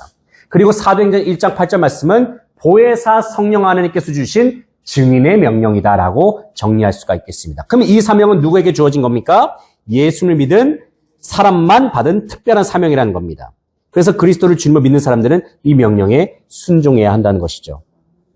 그렇다면 우리는 이 지상 명령을 하나님의 자녀인 우리들은 그리고 하나님의 자녀인 동반자 당신은 어떻게 순종해 나아가고 있는지를 한번 이 말씀을 가지고 이야기를 나눠주시면 좋을 것 같습니다. 자, 우리가 그리스도인으로서 세상과 어떻게 관계를 맺어야 하는지. 자, 먼저 세상에 대해서 성경적인 자세가 있어야 세상에서 분명하게 복음을 전할 수 있다. 교회와 세상의 관계에 대해서 세 가지 견해가 있습니다. 자, 흰색 원과 검정색 원이 어떤 위치에 있는지를 한번 보시면 되겠습니다. 대립으로 보는 반대 입장은 어떻습니까? 서로 완전히 떨어져 있죠. 갈등과 무관심입니다. 이것은 교회가 세상에 전혀 무관심한 그러한 관계를 말하는 거예요. 예를 들면 옛날에 수도원과 같은 교회가 세상과 완전히 떨어져서 속세에서 벗어나서 산속에서만 신앙생활을 하는 세상과 아무런 이런 입장이 있고요. 이게 대립으로 보는 반대 입장. 두 번째 입장은 교회와 세상이 타협하는 입장입니다. 이 살짝 걸쳐 있어요. 여기에 대한 예로는 종교다원주의. 그러니까 교회가 세상과 자꾸 타협을 해요. 자유주의, 상황에 따라서 변하는 상황 윤리들이 여기에 해당된다고 볼 수 있습니다. 3번이 이 교재에서 말하는 성경적인 입장입니다. 정복으로 보는 변혁의 입장. 여기서 정복이라고 하는 단어가 조금 강하게 들릴 수 있지만 억압적인 방식이 아니죠. 예수 그리스도의 마음과 섬김으로 주님의 방법으로 정복하는 것을 말하는 것입니다. 세상에 적극적으로 참여하는 모델이에요. 교회가 세상에 적극적으로 참여하여서 세상을 변화시켜 나가는 것. 개혁과 변화의 모델입니다. 주님께서 말씀하셨잖아요. 너희는 세상의 빛이라. 너희는 세상의 소금이라. 어둠 가운데 촛불 하나를 밝히게 되면 그 어둠이 사라지게 되죠. 소금이 맛을 낸 것과 같이 세상을 변화시켜라. 빛이 어둠을 밝히듯이 세상을 변화시켜라. 가장 건전한 입장은 바로 세 번째 입장이다라고 교재에서 말하고 있습니다. 그리스도인들이 세상에서 나와서 교회로 부름을 받은 사람들인데 동시에 그리스도인들은 그 교회에서 나와서 다시금 세상으로 들어가야 하는 사람들이다. 그래서 하나님은 세상에서 분리된 건물이 아니라 세상 속으로 보내어진 사람들 가운데 거하십니다. 자, 주님이 우리를 세상으로 보내실 때 우리에게 그냥 보내실까요? 아닙니다. 주님께서 우리를 세상으로 보내실 때에는 이 세상을 변화시킬 만한 능력과 권세를 주셨다는 것을 우리를 기억해야 될 것입니다. 그래서 우리는 이 세상을 이길 능력을 이미 예수 그리스도로부터 받았다는 사실을 기억하면서 세상을 향해 나아가야 되는 겁니다. 두 번째, 방금 누구까지 읽으셨나요? 네, 우리 한번, 네. 하나님은 우리의 교회적인 활동에서 관심을 제한하지 않으십니다. 하나님 우리가 어떻게 기도하며 성경을 읽고 찬송하는지에 관심이 있으시듯이 우리가 집에서 페인트를 칠하는 일이나 학교에서 가르치는 일에도 관심이 있으십니다. 하나님은 세속적인 것과 신성한 것을 구별하지 않으십니다. 모든 것은 하나님의 주권 아래에 있기 때문입니다. 우리의 삶에서 하나님 우리를 부르셨으므로 우리는 모든 활동을 하나님을 찬양하며 사람들을 섬길 기회로 삼아야 한다는 것을 깨달아야 합니다. 우리는 나는 목자가 아니라 목수입니다 하고 말하기보다는 나는 나의 목수이를 통해 목자를 일하고 있습니다 하고 말해야 합니다. 네, 좋습니다. 하나님은 우리의 모든 것에 대해서 관심을 가지고 계신다. 하나님은 단순히 세속적인 것과 신성한 것을 구별하지 않으신다. 자, 그렇다고 한다면 이런 질문을 던질 수 있을 것 같아요. 우리 동반자와 함께 이야기를 나누고자 할 때 당신은 지금 현재 가지고 있는 세속적인 그 직업을 통해서 어떻게 전도자로서 살아가고 있습니까? 현재 나의 삶의 자리에서 어떻게 전도자로서 일하고 있습니까? 그 부분을 함께 나눌 수가 있을 것 같습니다. 자, 창세기 3장 17절 18절 말씀. 아담의 범죄의 결과는 무엇일까요? 결국에는 땅이 저주를 받음으로 수고해야 소산을 먹을 수 있게 되었죠. 그렇다고 해서 우리가 오해해서는 안 되는 것이 일 자체가 범죄의 결과는 아니고요. 일은 창조의 원리에 속합니다. 아담의 범죄의 결과가 무엇이냐면 하나님께서 주신 그 신성한 일에 고통이 따르게 되었을 뿐이라는 것을 우리가 여기서 분명하게 짚고 넘어가셔야 됩니다. 그래서 아담의 범죄의 결과는 하나님께서 주신 그 신성한 일에 고통이 주어지게 되었다라는 것이죠. 그래서 우리가 이렇게 수고롭게 사는 이유가 이런 죄의 결과라고 할 수가 있겠고요. 두 번째, 구원받은 그리스도인인 우리는 세상의 일을 어떤 시각으로 보아야 하는가입니다. 골로새서 3장 23절 말씀에 뭐라고 말씀하고 있죠? 무슨 일을 하든지 마음을 다하여 주께 하듯 하고 사람에게 하듯 하지 말라. 세상 일에 있어서 올바른 이해를 가지고 적극적인 자세로 복음을 전파하는 삶을 살라고 하는 것인데 여기서 주께 하듯 하고라는 말이 무슨 의미일까요? 주께 하듯 하고. 우리 자신이 하고 있는 일이 우리 자신이 하고 있는 일을 주님과의 관계에서 바라보면서 새롭게 그 의미를 발견해 나가는 겁니다. 그러니까 우리가 하는 일상에서의 일도 하나님과의 관계에서 해석하고 바라보는 거예요. 우리가 일상에서 살아가는 그 모든 일들 속에 우리가 하나님과의 관계 속에서 일어나는 모든 일 속에서 의미를 발견해내는 것. 이것이 주께 하듯 하고라는 이 표현 속에 포함되어 있는 의미가 되겠습니다. 자, 그래서 다음 부분 바로 설명이 나오잖아요. 그리스도 안에서 새로운 피조물이 된 그리스도인은 세상의 일을 보는 눈도 달라져야 합니다. 세상 사람들이 바라보는 관점과 그리스도인이 바라보는 관점이 당연히 다를 수밖에 없죠. 왜? 그리스도인은 하나님이 함께 하시는 하나님의 시각으로 하나님의 관점으로 바라보는 존재들이기 때문에 그렇습니다. 복음을 전하는 그리스도인은 현재 그들이 살고 있는 사회를 올바르게 이해하고 그들이 하고 있는 일에 대해 적극적인 자세로 임해야 합니다. 그런 사람이라야 복음을 제대로 전할 수 있다입니다. 세상 속에서 살 때도 우리가 그리스도인으로서 적극적인 삶을 살아내는 거예요. 세상과 분리되는 거다. 세상에서 피해서 살아가는 것이 아니라 그 세상 속에서 적극적으로 사회 일원으로서 그리스도인의 정체성을 가지고 일하며 나아갈 때에 복음을 전파할 수 있다라고 하는 것이죠.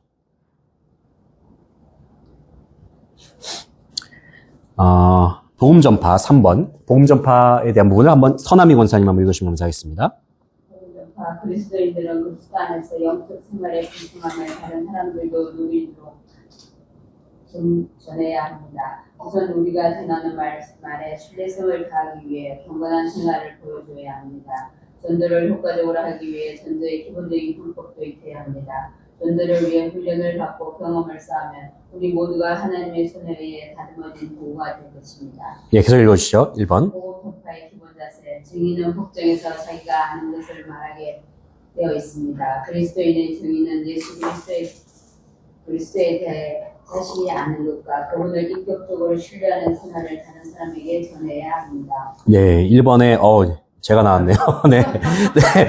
남들가 예수님 한 다음에 제일 먼저 하는 일이 무엇입니까?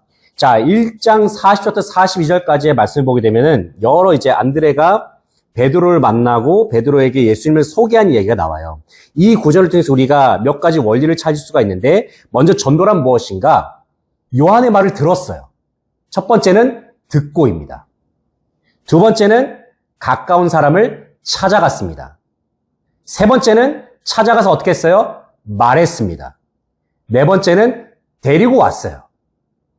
듣고 가까운 사람을 찾아가고 말하고 데리고 왔다. 이것이 전도의 요한복음 1장에 나오는 안드레의 전도였다는 것이죠. 그다음 바울은 무엇을 말했는가? 사도행전 22장 15절 말씀에 내가 그를 위하여 모든 사람 앞에서 내가 보고 들은 것의 증인이 되리라 말씀하고 있어요. 전도가 뭐예요? 보고 들은 것을 증거하는 것이다. 전도는 설득이 아니라는 겁니다. 전도는 증거입니다. 전도를 할 때에는 다른 자세를 갖는 게 아니라 이 사람을 내가 어떻게든 논리적으로 이겨보겠다 이게 아니라 증인의 자세로 가는 겁니다. 증인의 자세. 내가 경험하는 것을 전하는 증인의 자세로 다가가는 것이 전도입니다.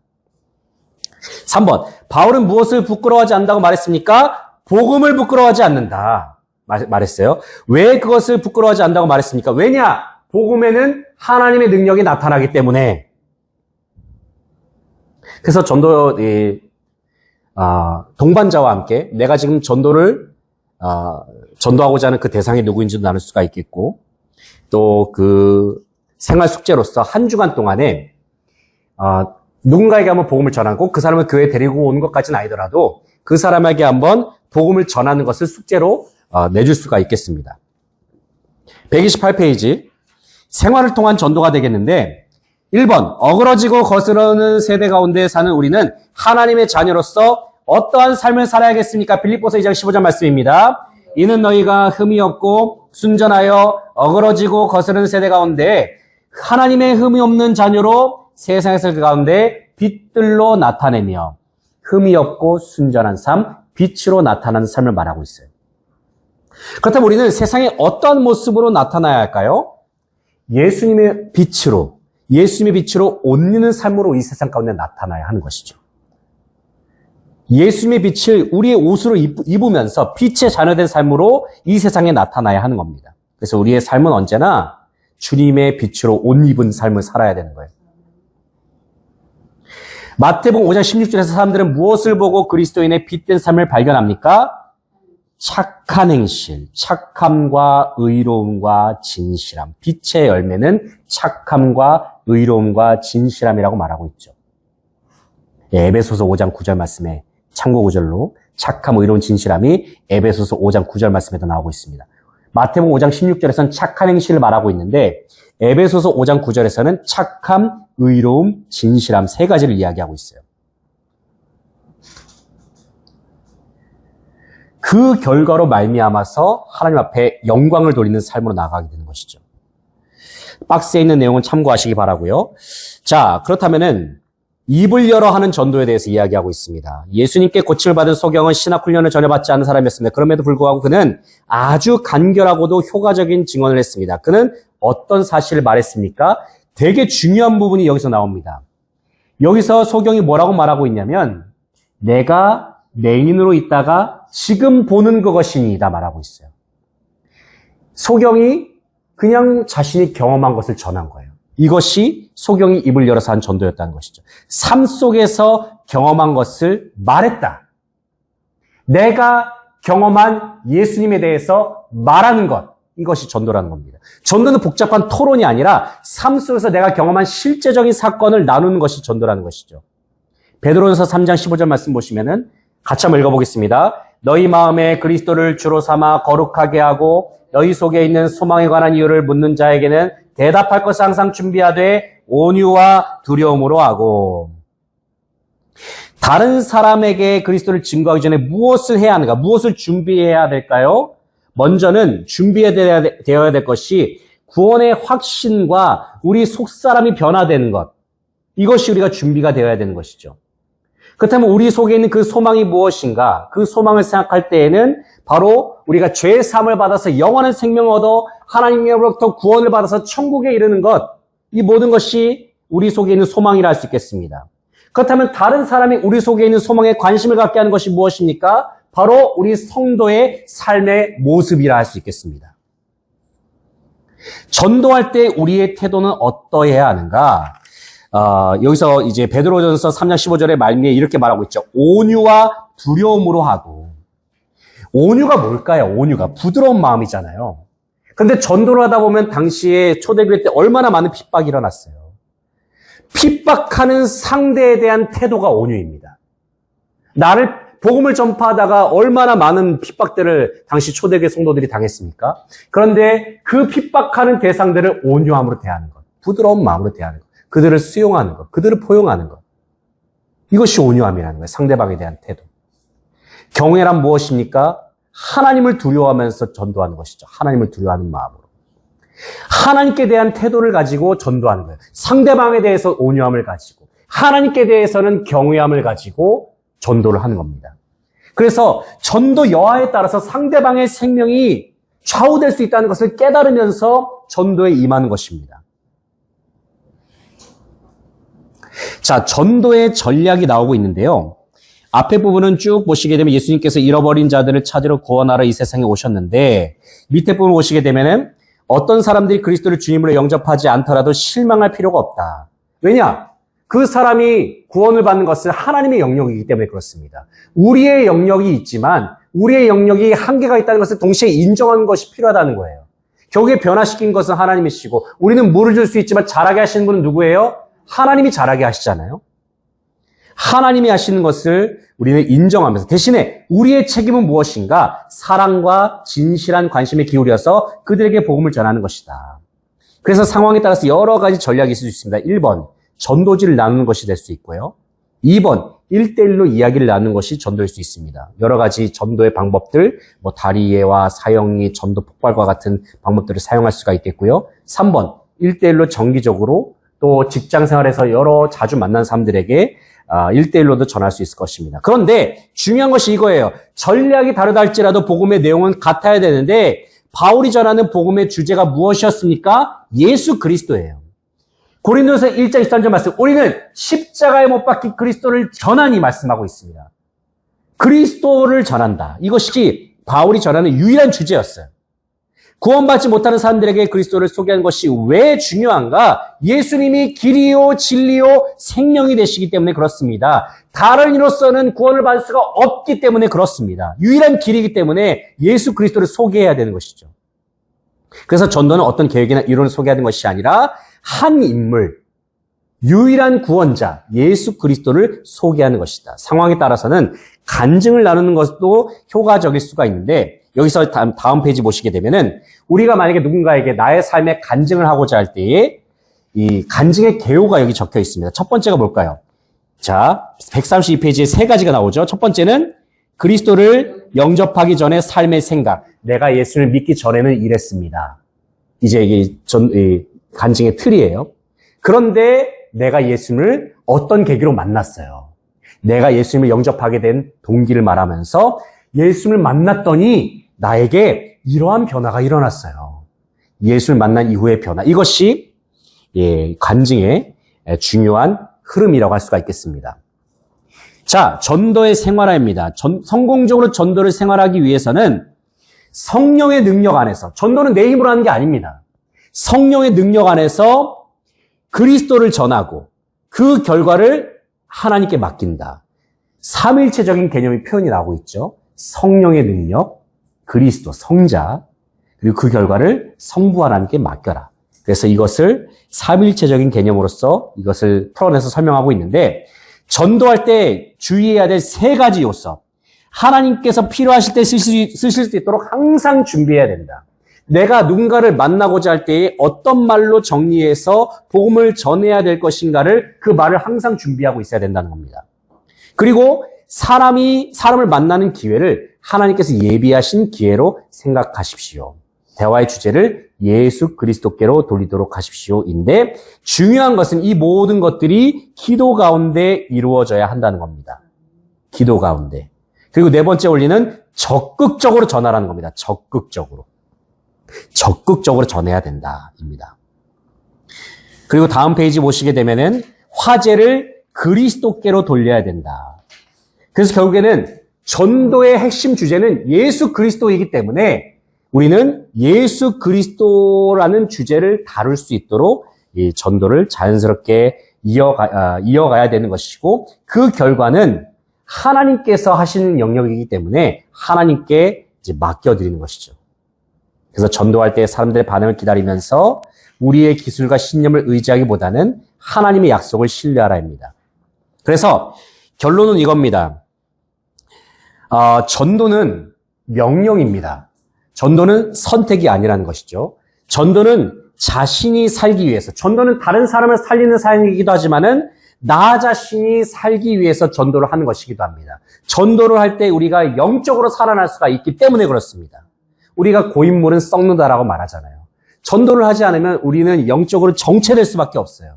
활발하게 전도하는 가운데 우리는 우리에게 주신 은사도 활용할 수가 있고 우리의 믿음이 이 전도하는 가운데 성장함을 경험할 수가 있습니다. 그래서 전도라고 하는 것은 우리의 영적인 부분에도 많은 유익을 주는 그러한 중요한 부분이라고 할 수가 있겠습니다. 그래서 전도에 대한 부분을 이제 마지막으로 요약을 하게 되면 이렇습니다. 전도는 크게 세 가지 단계로 나눌 수가 있습니다. 첫 번째는 준비, 기도, 결과입니다. 준비 단계에서는, 첫 번째 준비 단계에서는 먼저는 성령 충만해야 합니다. 그리고 두 번째는 복음의 내용을 준비해야 합니다. 그리고 세 번째는 모든 것을 기회로 여기는 마음을 가지고 전도를 준비해야 합니다. 성령 충만, 복음의 내용, 모든 것을 기회로 여기는 마음. 두 번째는 기도입니다. 그러면 전도를 임할 때에 무엇을 위해서 기도해야 되는가? 먼저는 우리 자신을 위해서 기도해야 되는 거예요. 우리가 용기를 가지고 전도할 수 있도록 용기를 주십시오. 그리고 기회를 주십시오. 그리고 전도할 수 있는 우리에게 지혜를 허락하여 주십시오. 용기를 구하는 기도, 기회를 구하는 기도, 지혜를 구하는 기도로 우리가 준비를 해야 된다. 마지막으로 결과는 누구에게 맡깁니까? 하나님께 맡기라는 것입니다. 그래서 때를 얻든지 못 얻든지 항상 말씀을 전하는 삶으로 나아가는 것, 이것이 바로 오늘 전도에서 다루고자 하는 내용이 되겠습니다.